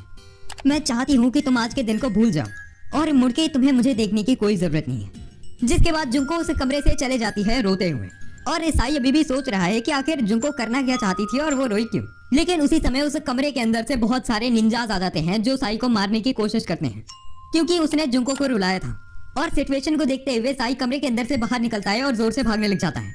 लेकिन भागते हुए वो देखता है कि उन सारे लोगों के ऊपर किसी ने ट्रैप बिछाया था और अब वो बंद है और ये सब तेरुया ने करा था, जो साई से कहती है कि वो उसे तेरुया क्लैन का हिस्सा बना सकती है और वो उसे अपने साथ सोने का एक मौका भी दे सकती है।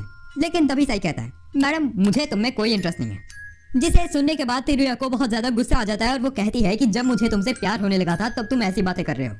अब तो मैं तुम्हें नहीं छोड़ने वाली और हाँ, उस लाल बाल वाली को भी अब मैं ठिकाने लगा दूंगी। जिसके बाद सीन शिफ्ट हो जाता है और हम सोगा को देखते हैं जो अभी अपना बर्थडे सेलिब्रेट कर रही है अकेले।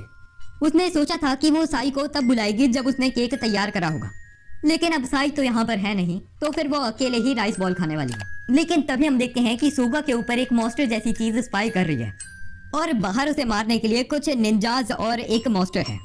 यही दूसरी तरफ हम साई और तेरुया को देखते हैं जहाँ पर तेरुया सोगा की बहुत ज्यादा बेइज्जती कर रही है। ये सब चीजें सुनते हुए साई का खून खोलने लग जाता है और वो बहुत ही ज्यादा एनर्जी अनलीश करता है जिससे तेरुया उड़ने लग जाती है। इसी समय एक शूरिकेन साई की तरफ बहुत ही ज्यादा हाई स्पीड में आता है, लेकिन साई की पावर्स की वजह से वो शूरिकेन हवा में ही मेल्ट हो जाता है। जिसके बाद साई देखता है कि ये शूरिकेन मारा था यूको हातोरी ने। यहीं पर साई उससे पूछता है कि आखिर वो यहाँ पर कर क्या रही है। इसी मौके का फायदा उठाते हुए तेरुया उठती है और यहाँ से भाग जाती है और यहीं पर साई के पास कोरोने और हिरोशी भी आ जाते हैं और कोरोने साई को आगे बढ़ने से मना कर देती है क्योंकि अगर साई को गुस्सा आया तो फिर बहुत सारे लोग मर सकते हैं। वो एक गन भी निकाल लेती है। लेकिन इसी समय हम देखते हैं कि सोगा को एक बहुत ही ज्यादा अजीब से सांप जैसे मॉन्स्टर ने जकड़ लिया है। दोबारा से सीन शिफ्ट होता है और हम कोरोने और साई को देखते हैं। कोरोने अपने वेपन को फेंक देती है और वो उसके पास आती है और वो कहती है कि शायद तुम्हें रोकने के लिए मुझे कोई हथियार की भी जरूरत नहीं है और वो साई का हाथ अपनी पूंछ के ऊपर रखती है। जिसके बाद साई कोरोने को बंद कर देता है। इसी समय साई अपने पीछे यूको को देखता है जिसका बहुत ही ज्यादा बुरा हाल हो चुका है।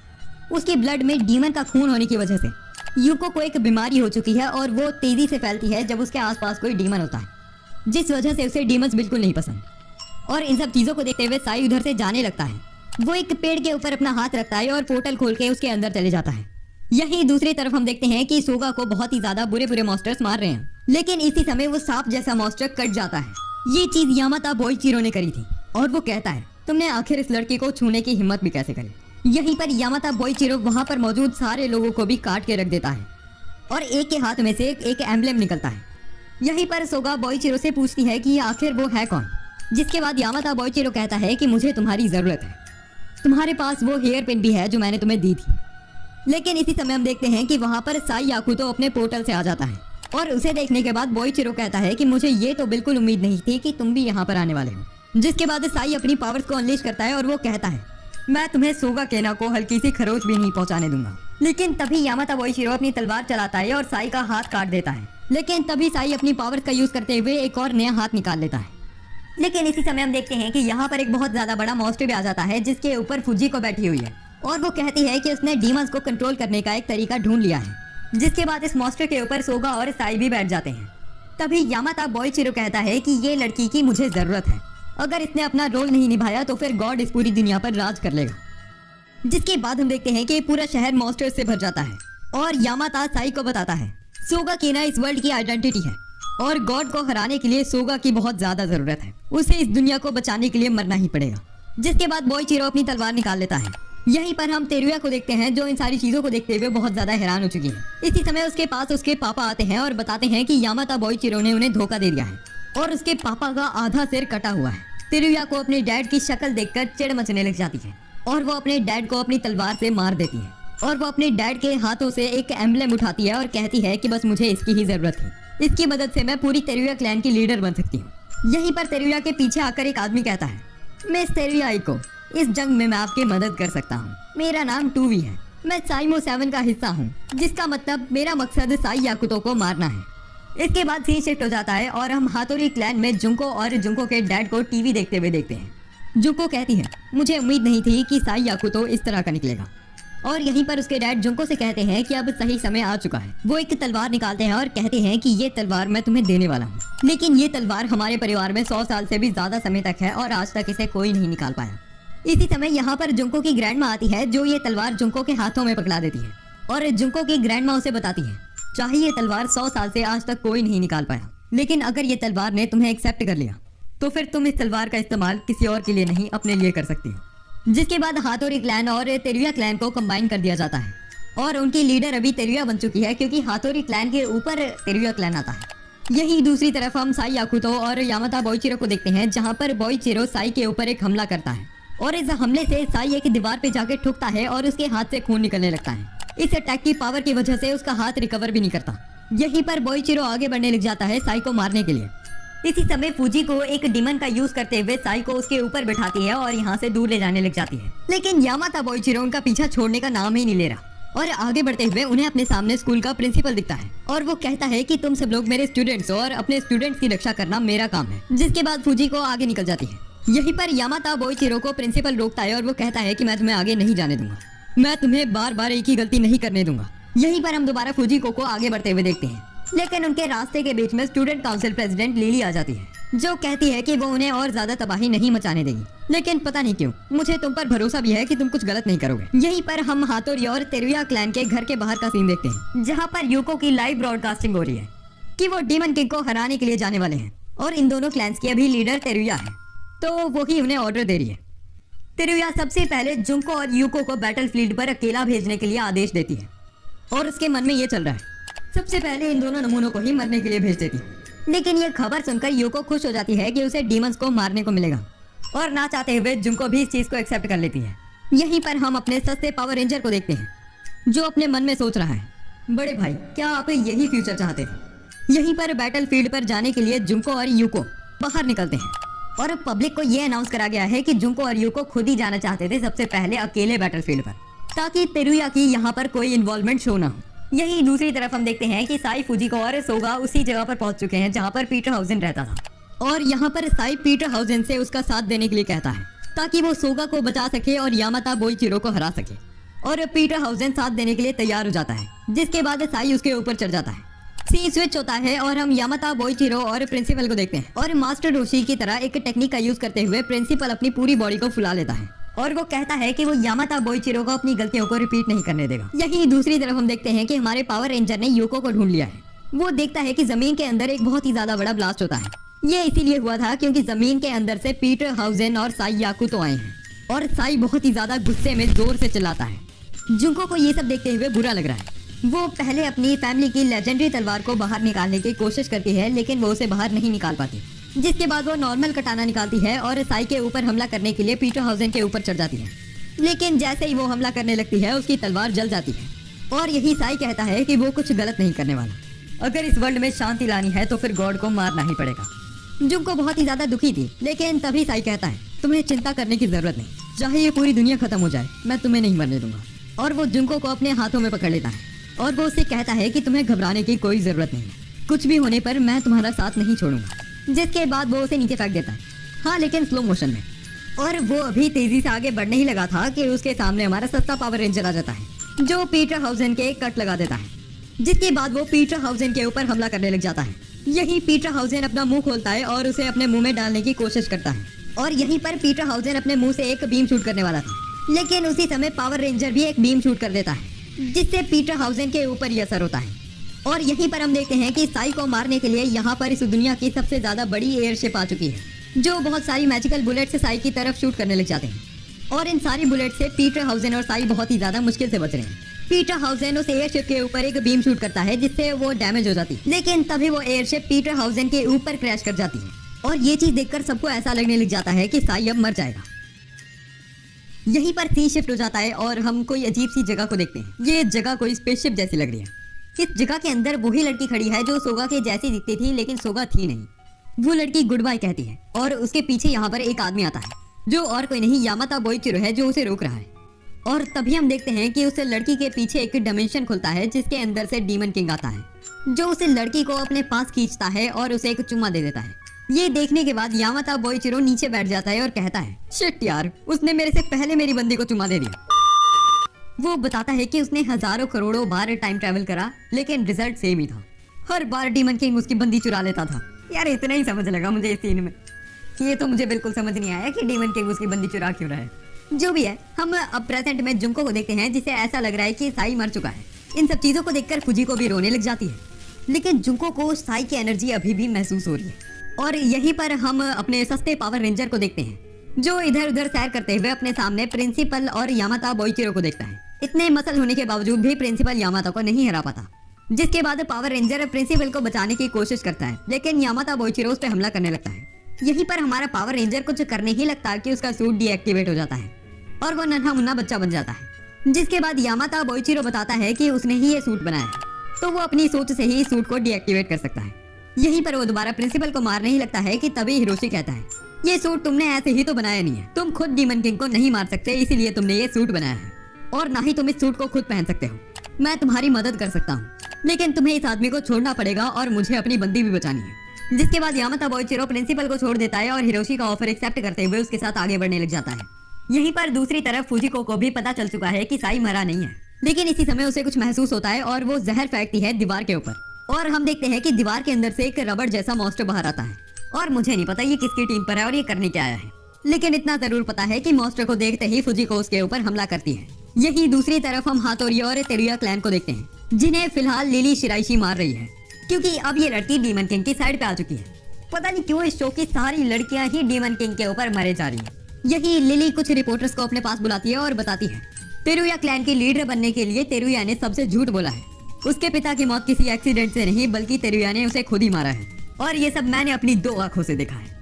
कमरे के अंदर बैठी रिलैक्स हुई तेरुया टीवी पे ये सब देखते हुए बहुत ज्यादा परेशान हो जाती है और ये हातोरी क्लैन और तेरुया क्लैन डीमन किंग के पास ना पहुंच सके, इस वजह से वो उनके ऊपर हमला करने लग जाती है। लेकिन इसी समय वहाँ पर तेरुया आ जाती है जो उसके अटैक को ब्लॉक कर लेती है और वो उधर बहुत सारे स्नाइपर्स को तैनात कर देती है। यही दूसरी तरफ हम फुजिको को लड़ते हुए देखते हैं उस रबड़ जैसे आदमी से, पर तभी हम देखते हैं कि वहाँ पर एक चमगादड़ों का झुंड आ जाता है जो उस रबड़ पे हमला करने लग जाता है। अब दोबारा सीन शिफ्ट हो जाता है जहाँ पर लिली उन सारे सोल्जर से लड़ रही है। लिली को ऐसा लगता है कि शायद अब उसने यहीं पर मर जाना है, लेकिन उसी समय हम देखते हैं कि यहाँ पर स्टूडेंट काउंसिल की एक और मेंबर आ जाती है जो कि बीच में कन्वर्ट हो जाती है और यहीं पर इधर आर्नोल्ड भी आ जाती है जो इस रोबोट के अंदर है। एंड आई डोंट नो, और मुझे याद भी नहीं कि मैंने आपको बताया है या फिर नहीं, लेकिन ये लड़की हमेशा गूगा कहती है, गूगा। यही दूसरी तरफ हम फुजिको को देखते हैं जिसके पास वो चमगादड़ों का झुंड आ चुका है रबड़ मैन को मारने के लिए। उन्हें स्टूडेंट काउंसिल की एक मेंबर कंट्रोल कर रही है, लेकिन इसी समय सोगा को अगवा करने के लिए यहाँ पर यामाता आ जाता है। इसी समय सोगा को चक्कर आता है और वो एक अजीब से इंसान की आवाज में बोलने लग जाती है, यामाता बोइचिरो, जो तुम कर रहे हो तुम सही नहीं कर रहे, तुम्हें पीछे हटना पड़ेगा। अगर तुम आगे बढ़ते हो तो फिर उसका अंजाम अच्छा नहीं होगा। लेकिन तभी यामाता बोइचिरो आगे बढ़ता है और वो सोगा को बेहोश करके अपने गोदी में उठा लेता है और यहीं पर वो उधर से गायब हो जाता है। और यहीं पर हम देखते हैं कि वो रबड़ मैन अभी भी स्टूडेंट काउंसिल की मेंबर और फुजिको को पीट रहा है। फुजिको एक डीमन के ऊपर राइड करने लग जाती है और वो स्टूडेंट काउंसिल के मेंबर को भी अपने साथ बिठा लेती है। यहीं पर फुजिको कमरे के अंदर जाती है और वो स्टूडेंट काउंसिल के मेंबर से उस रबड़ मैन को झेलने के लिए कहती है और थोड़ी देर बाद वो एक फायर एक्सटिंग्विशर से उस रबड़ मैन को जमा देती है और फिर वो उसे तोड़ देते हैं। यहीं पर सीन शिफ्ट होता है और हम देखते हैं कि हमारा पावर रेंजर तेरुया के पास पहुंच चुका है और यहीं पर वो अपनी बंदी को बैटलफील्ड से उठा लेता है और निकल जाता है। और यही हम देखते हैं कि स्टूडेंट काउंसिल के मेंबर्स के पास फुजिको भी पहुंच चुकी है। यहीं पर जुंको नोटिस करती है कि उस एयरशिप के नीचे से बहुत ज्यादा एनर्जी का फ्लो महसूस हो रहा है और हम देखते हैं कि उस एयरशिप को नीचे से तोड़ते हुए साई बाहर आता है और वो बहुत ही ज्यादा पावर को अनलीश करता है। और साई के बाहर आने के बाद उसकी रिस्पेक्ट करने लग जाते हैं स्टूडेंट काउंसिल के मेंबर जुंको और फुजिको। यहीं पर साई पीटर हाउसेन के ऊपर बैठकर यामाता बोइचिरो की तरफ निकल जाता है और डीमन किंग के सामने अपना सिर झुकाते हुए जुंको को उसके हातोरी क्लैन और तेरुया क्लैन के लोग देख लेते हैं, जिसके बाद तेरुया जुंको को मारने का आदेश दे देती है। और सारे लोग बहुत ही ज्यादा कंफ्यूज हो चुके हैं सिचुएशन को देखकर कि सपोर्ट किसको करना है, बेटी को सपोर्ट करें जिसने अपने बाप को ही मार दिया लीडर बनने के लिए, या फिर उस लड़के को करें जो डीमन किंग के प्यार में ही फंस चुकी है। यहीं पर जुंको तेरुया से लड़ने के लिए हातोरी क्लैन की लेजेंडरी तलवार को निकालने की कोशिश करती है, लेकिन उससे तलवार निकलती ही नहीं। इसी समय वो अपने क्लैन के लोगों से कहती है, बेवकूफ लोगों, मैं तुम्हें धोखा देने वाली हूँ। जिसके बाद हम देखते हैं कि तलवार बाहर निकल जाती है, लेकिन ये चीज देखकर कि जुंको ने उनके परिवार की लेजेंडरी तलवार बाहर निकाल ली है, वो लोग जुंको की रिस्पेक्ट करने लग जाते हैं। और यहीं पर तेरुया उन लोगों से मारने के लिए कहती है जुंको को जो उसकी साइड पर है, लेकिन तभी जुंको अपनी तलवार की पावर का यूज करते हुए उन सब लोगों को एक ही झटके में मार देती है। और क्या तुम जानना चाहते हो कि ये पावर कौन सी थी? प्यार। तुमने बिल्कुल सही सुना, ये प्यार की ताकत थी जिसने इन सारे लोगों का कत्ल कर दिया। आखिर ऐसा कौन सा प्यार आने लग गया जिससे लोग एक दूसरे के पेट में छुरी चाकू मारने लग गए? यहीं पर जुंको तेरुया को भी मारने लगती है, लेकिन वो अपनी सारी पावर यूज करके उसके अटैक को बहुत मुश्किल से रोकती है और उसे अपनी आंखों के सामने मौत दिखाई दे रही थी। लेकिन एक सेकंड, ये अटैक तेरुया ने नहीं रोका था, ये अटैक कोरोने ने रोका था, जो कहती है कि जुंको को इस तरह लोगों को नहीं मारना चाहिए। बंदी ने 50 आदमियों को मार दिया, उसमें तेरुया को भी पीट देती, लेकिन इस लड़की ने एंड के लिए एज अ डेजर्ट रखा था तेरुया को, जिस सारे लोगों को मार देंगे फिर उसके बाद लास्ट में मारूंगी मजे ले लेकर। यहीं पर तेरुया भागने लग जाती है कि उसकी जिंदगी बच चुकी है, लेकिन तभी वो अपने सामने अपने बाप को देखती है जो अब एक साइबोर्ग बन चुका है। पता नहीं कौन सा हीलिंग मैजिक यूज करते हैं ये एनिमे वाले, जिन मरे हुए बंदे को हम एंडेड बना देंगे या तो साइबोर्ग बना देंगे। अपने मरे हुए बाप को देखकर तेरुया का दिमाग फटने लग जाता है और यही तेरुया का बाप कहता है, मैं तुम्हें डराने, धमकाने या फिर मारने के लिए नहीं हूँ। मैं सिर्फ ये जानना चाहता हूँ कि मेरी परवरिश में क्या गलती हो गई कि तुम ऐसी बनी। यहीं पर जुंको और कोरोने देखती है कि साई भी पीटर हाउसेन पे आगे निकल चुका है। और जब हम सबको ऐसा लग रहा था कि सक्सेसफुली ये आदमी अब यामाता बोइचिरो के पास पहुंच जाएगा, उसी समय यहाँ पर हमारा सस्ता पावर रेंजर आ जाता है और यहीं पर हिरोशी साई को मना करता है आगे बढ़ने से। वो साई के ऊपर हमला करने के लिए तैयार हो जाता है, लेकिन उसके बावजूद भी साई रुकता नहीं और आगे बढ़ता है पीटर हाउसेन पे। यहीं पर वो छलांग लगाकर हिरोशी के पास आ जाता है और उस पे हमला करने लगता है। हिरोशी की एक तलवार साई के हाथ के अंदर घुस जाती है और एक वेपन से साई का हाथ जलने लग जाता है। और अगर ऐसा ही चलता रहा तो फिर साई ने मर ही जाना है। और हिरोशी में इतनी हिम्मत नहीं थी कि वो साई को मार सके, जिस वजह से वो अपने अटैक को वापस ले लेता है, लेकिन उससे काफी ज्यादा बड़ा ब्लास्ट होता है जिससे हम देखते हैं कि साई की आधी बॉडी कट चुकी है। और यहीं पर साई और हिरोशी दोनों नीचे गिरने लग जाते हैं। साई अपनी बॉडी को दोबारा रीजनरेट कर लेता है और वो कहता है, मुझे पता था कि तुम एक बेकार इंसान नहीं हो जो लोगों की जान ले सके। और यहीं पर साई हिरोशी का मास्क भी तोड़ देता है और वो हिरोशी से आराम करने के लिए कहता है। इन सब चीजों को देखते हुए यूको उस जगह पर पहुंच जाती है जहां पर साई और हिरोशी गिरने वाले हैं। यहीं पर साई हिरोशी को नीचे रख देता है और यूको देखकर हैरान है कि हमारा पावर रेंजर हिरोशी था, लेकिन उसके बावजूद भी यूको हिरोशी को गले लगा लेती है और वो कहती है कि उसे सूट के साथ तो कभी प्यार हुआ ही नहीं, उसे तो उस सूट के अंदर मौजूद इंसान के साथ प्यार हुआ था। यहीं पर यूको का सिर दुखने लग जाता है क्योंकि उसके पास साई है, जिस चीज को देखते हुए साई भी यहाँ से चले जाता है और वो हिरोशी से कहता है कि वो यूको को अभी ठीक नहीं कर सकता, लेकिन आगे आने वाले समय में यूको अपने आप ही ठीक हो जाएगी। इसके बाद हम एक बिल्डिंग को देखते हैं जहाँ पर बहुत सारे लोग मरे हुए हैं और यामाता बोइचिरो अभी सोगा को लेकर इस बिल्डिंग में कहीं पर जा रहा है। बोइचिरो एक पेड़ के सामने आ जाता है। यहीं पर उसके पीछे 2 गार्ड्स आ जाते हैं जो कहते हैं, हम तुम्हें ये सिस्टम कभी खत्म नहीं करने देंगे। लेकिन तभी यामाता बोइचिरो एक ही अटैक में उन दोनों को मार देता है और यहीं पर हमें पता चलता है कि ये दोनों गार्ड से एंड्रॉइड थे। यामाता बोइचिरो अपने मुंह में कहता है, एक सिस्टम जिसे हमने गॉड का नाम दिया, उसे खत्म करने के लिए आइडेंटिटी का इस्तेमाल होता है जो 100 सालों के बाद एक ह्यूमन के रूप में जन्म लेती है। सिस्टम को एक्सेस करने के लिए हम इसे चाबी भी कह सकते हैं। जब तक गॉड है तब तक इंसान खुशी से नहीं जी सकते, इसीलिए मैं भी इस सिस्टम को खत्म करने वाला हूँ। जिसके बाद हम देखते हैं कि वो पेड़ खुलने लग जाता है और हम देखते हैं कि उस पेड़ के अंदर एक अलग ही डायमेंशन है। यहीं पर यामाता बोइचिरो सोगा को उस डायमेंशन में फेंक देता है। इसके बाद सोगा एक अलग इंसान बन जाती है और वो कहती है, तो तुम मेरा इस्तेमाल किस तरह करना चाहते हो यामाता बोइचिरो? मुझे पता है कि तुमने हजारों बार टाइम ट्रैवल करा है। अगर आइडेंटिटी सिस्टम एक्सेस करने के लिए यूज नहीं करते तो फिर डीमन लॉर्ड उसे अपने डायमेंशन में ले जाता है और तुमने ये चीज बहुत बार देखी है। तो मैं तुमसे दोबारा पूछती हूँ, तुम्हारी क्या इच्छा है? जिसके बाद यामाता बोइचिरो सिस्टम को खत्म करने के लिए कहता है, लेकिन तभी सोगा कहती है कि इस चीज को करने के लिए तुम बने ही नहीं हो, कोई और है जो इस सिस्टम को खत्म करेगा। जिसे सुनने के बाद यामाता बोइचिरो बहुत ही ज्यादा टेंशन में आ जाता है। उसके मन में आता है कि वो जो सब चीजें कर रहा था उनका कोई मतलब भी था या फिर नहीं। जिसके बाद सोगा उसके पास आ जाती है और यामाता बोइचिरो से गले लगा लेता है। लेकिन तभी हम देखते हैं कि सोगा दोबारा अपनी ओरिजिनल पर्सनैलिटी में आ जाती है और वो बोइचिरो से डरने लग जाती है। चाहे यामाता बोइचिरो कुछ कर नहीं सकता, लेकिन वो सोगा को मार सकता है, नहीं तो उसे सोगा को दोबारा डीमन लॉर्ड को देना पड़ेगा। लेकिन वो सोगा को मारता ही कि उससे पहले यहाँ पर साई आ जाता है, जो कहता है यामाता बोइचिरो तेरा बुरा समय आ चुका है। यही यामाता बोइचिरो अपनी तलवार चलाता है और साई के ऊपर हमला करता है, जिससे जमीन कट जाती है और दूसरे अटैक में उसके पैर कट जाते हैं। यहीं पर वो कूदता है और साई को 2 हिस्सों में काट देता है। लेकिन इसके बाद वो देखता है कि साई हंस रहा है और जैसे ही वो पीछे अपनी नजरें घुमाता है उसे साई दिखता है। अभी तक साई पीछे से एक इमेज प्रोजेक्शन का मैजिक यूज कर रहा था, जिसे यामाता बोइचिरो ने अभी मारा वो सिर्फ एक छलावा ही है। यहीं पर साई एक मैजिक करके यामाता बोइचिरो को नीचे पटक देता है और यहीं पर साई एक ग्रेविटी मैजिक का यूज करना शुरू करता है। इससे यामाता बोइचिरो के ऊपर बहुत ही ज्यादा प्रेशर पड़ जाता है, जिससे उसकी बहुत बुरी हालत हो जाती है और इसका इम्पैक्ट इतना ज्यादा था कि जिस ब्रिज के ऊपर वो दोनों थे वो ब्रिज भी ढक जाता है। इसी समय वो एंड्रॉइड से साई से कहती है तुमने बिल्कुल सही करा, अब उस आइडेंटिटी को तुम अपने पास रखो और उसे मारने के बाद इस पूरी दुनिया को खत्म कर दो। तुम्हारा यही मकसद है। ऐसा करने के बाद सिस्टम अपने आप ही दूसरी लाइफ फॉर्म को जन्म देगा। लेकिन साई कहता है कि मैं ऐसा बिल्कुल नहीं करने वाला। जिसके बाद वो एंड्रॉइड कहती है तुमने बहुत बड़ी गलती करी है, अब ये सारा सिस्टम ही अपने आप ब्लास्ट हो जाएगा। जिसके बाद इसे सिस्टम की बिल्डिंग टूटने लग जाती है और उसे ट्री के गेट्स भी बंद होने लग जाते हैं। यहीं पर वो ट्री हवा में उड़ने लग जाता है। इसी समय वहाँ पर पीटर हाउसेन आता है और साई उसके ऊपर चढ़ जाता है और वो सिस्टम को तबाह करने के लिए उसके पास जाने लग जाता है। यहीं पर सोगा भी उड़ते हुए उसका पीछा करती है। पीटर हाउसेन पेड़ के ऊपर अटैक करके उसमें होल करता है और उसके अंदर जाने लग जाता है और हम देखते हैं कि इस डायमेंशन के अंदर उनके ऊपर बहुत सारे आर्चर्स हमला करते हैं। इससे पीटर हाउसेन को काफी ज्यादा डैमेज भी होता है।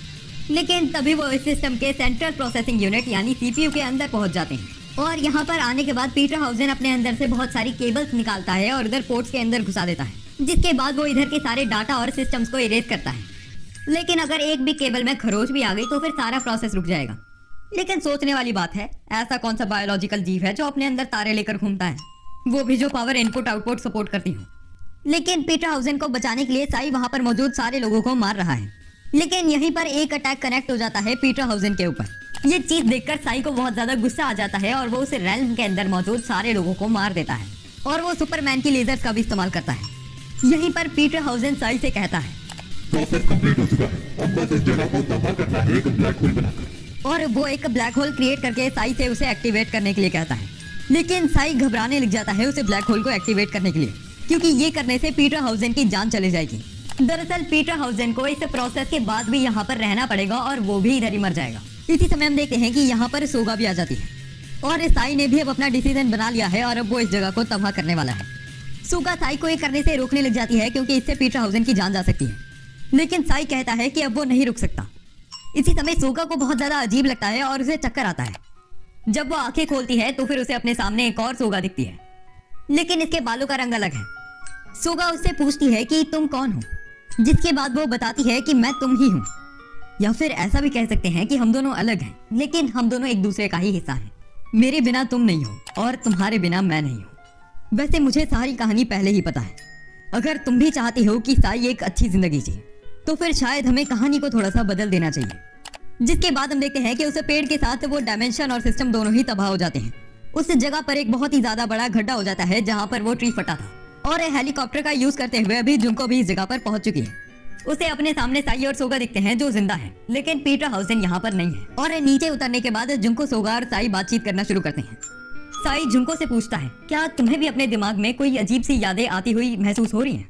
यहीं पर हिरोशी और यूको भी आ जाते हैं और हिरोशी साई से माफी मांगता है उन सब चीजों के लिए जो उसने करी है। और यहीं पर साई ये भी देखता है कि यूको के ऊपर जो घाव था वो भी नहीं है, जिसका मतलब गॉड को खत्म करने के बाद इस दुनिया में डीमंस भी नहीं बचे हैं। और यहीं पर थोड़ा सा समय बीत जाता है और हम देखते हैं कि यहाँ पर फुजिको भी आ जाती है। लिली, शिराइशी और कोरोने भी यहाँ पर आ जाते हैं और वो बताते हैं कि उनके दिमाग में कुछ नई मेमोरीज आई हैं, ऐसी मेमोरीज जिनमें साई याकुतो कभी डीमन किंग था ही नहीं, जिसका मतलब सिस्टम खत्म करने के बाद इस दुनिया की कहानी बदल चुकी है और जो लोग भी साई याकुतो के साथ इन्वॉल्व थे उनकी मेमोरीज रिप्लेस हो गई हैं। लेकिन इस वर्ल्ड में साई डीमन किंग नहीं है। यही हम अगले दिन का सीन देखते हैं और कोरोने ने अभी साई के घर पे रहना शुरू कर दिया है और स्कूल में खेलते हुए साई कोई बड़ी दिक्कत भी नहीं कर रहा। और सोगा भी उसके पास रोज आकर चावल खाती है। फुजिको ने अभी भी अपने काले कर्म चालू रखे हैं, जिनसे उसका अनडेड भाई बहुत ही ज्यादा दुखी है। स्टूडेंट काउंसिल में भी कोई चेंज नहीं आया, लेकिन स्टूडेंट काउंसिल में आर्नोल्ड कहती है, वैसे प्रेसिडेंट आप काफी औसम है। और स्टूडेंट काउंसिल के मेंबर ये सुनकर चौंक चुके हैं कि आर्नोल्ड गूगा के अलावा भी कुछ और कह सकती है। स्कूल का नया सेशन शुरू होता है और आज मैजिकल क्रिएचर सबके फ्यूचर ऑक्यूपेशन बताने वाला है, जहाँ पर साई का फ्यूचर ऑक्यूपेशन हाई प्रीस्ट की जगह दोबारा डीमन किंग आ जाता है, जिसे सुनकर साई की फट जाती है और पूरे स्कूल में सारे बच्चे दोबारा हक्के बक्के रह जाते हैं और जुंको तो दोबारा साई को मारने के लिए आगे बढ़ जाती है, जिसके साथ डीमन किंग डाइमाओ का सीजन 1 खत्म हो जाता है। अब मैं पर्सनली बताऊं तो मुझे ये एनीमे कुछ खास नहीं लगा। इस एनीमे की स्टोरी तो बहुत ज्यादा अजीब और रस्ट थी ही, लेकिन अगर ये एनीमे 4.5 घंटे का था तो फिर 2 घंटे तो इसमें अच्छी सीन ही भर दिए। और तुम्हें भी पता ही है कि फैन सर्विस स्टोरी में ज्यादा इंटीग्रल पार्ट कोई प्ले नहीं करती, तो इसी वजह से या तो मैंने सीन्स को बहुत ही ज्यादा जूम कर दिया या फिर उन्हें कंसीडर ही नहीं करा। बाकी अगर मैंने इस एनीमे को रेटिंग देनी हो तो फिर मैं 4.5 की देना चाहूंगा 10 में से। कमेंट सेक्शन में जरूर बताना कि आप डीमन किंग डाइमाओ को कितनी रेटिंग देना चाहोगे। बाकी मैं ये भी बता दूं कि इस एनीमे का सीजन 2 नहीं आया है और ना ही आएगा, तो सीजन 2 इस चैनल पे लाना मेरे लिए पॉसिबल नहीं है। बाकी ये जरूर बताना कि आप और कौन से एनीमेज देखना चाहते हो। आज के लिए तो बस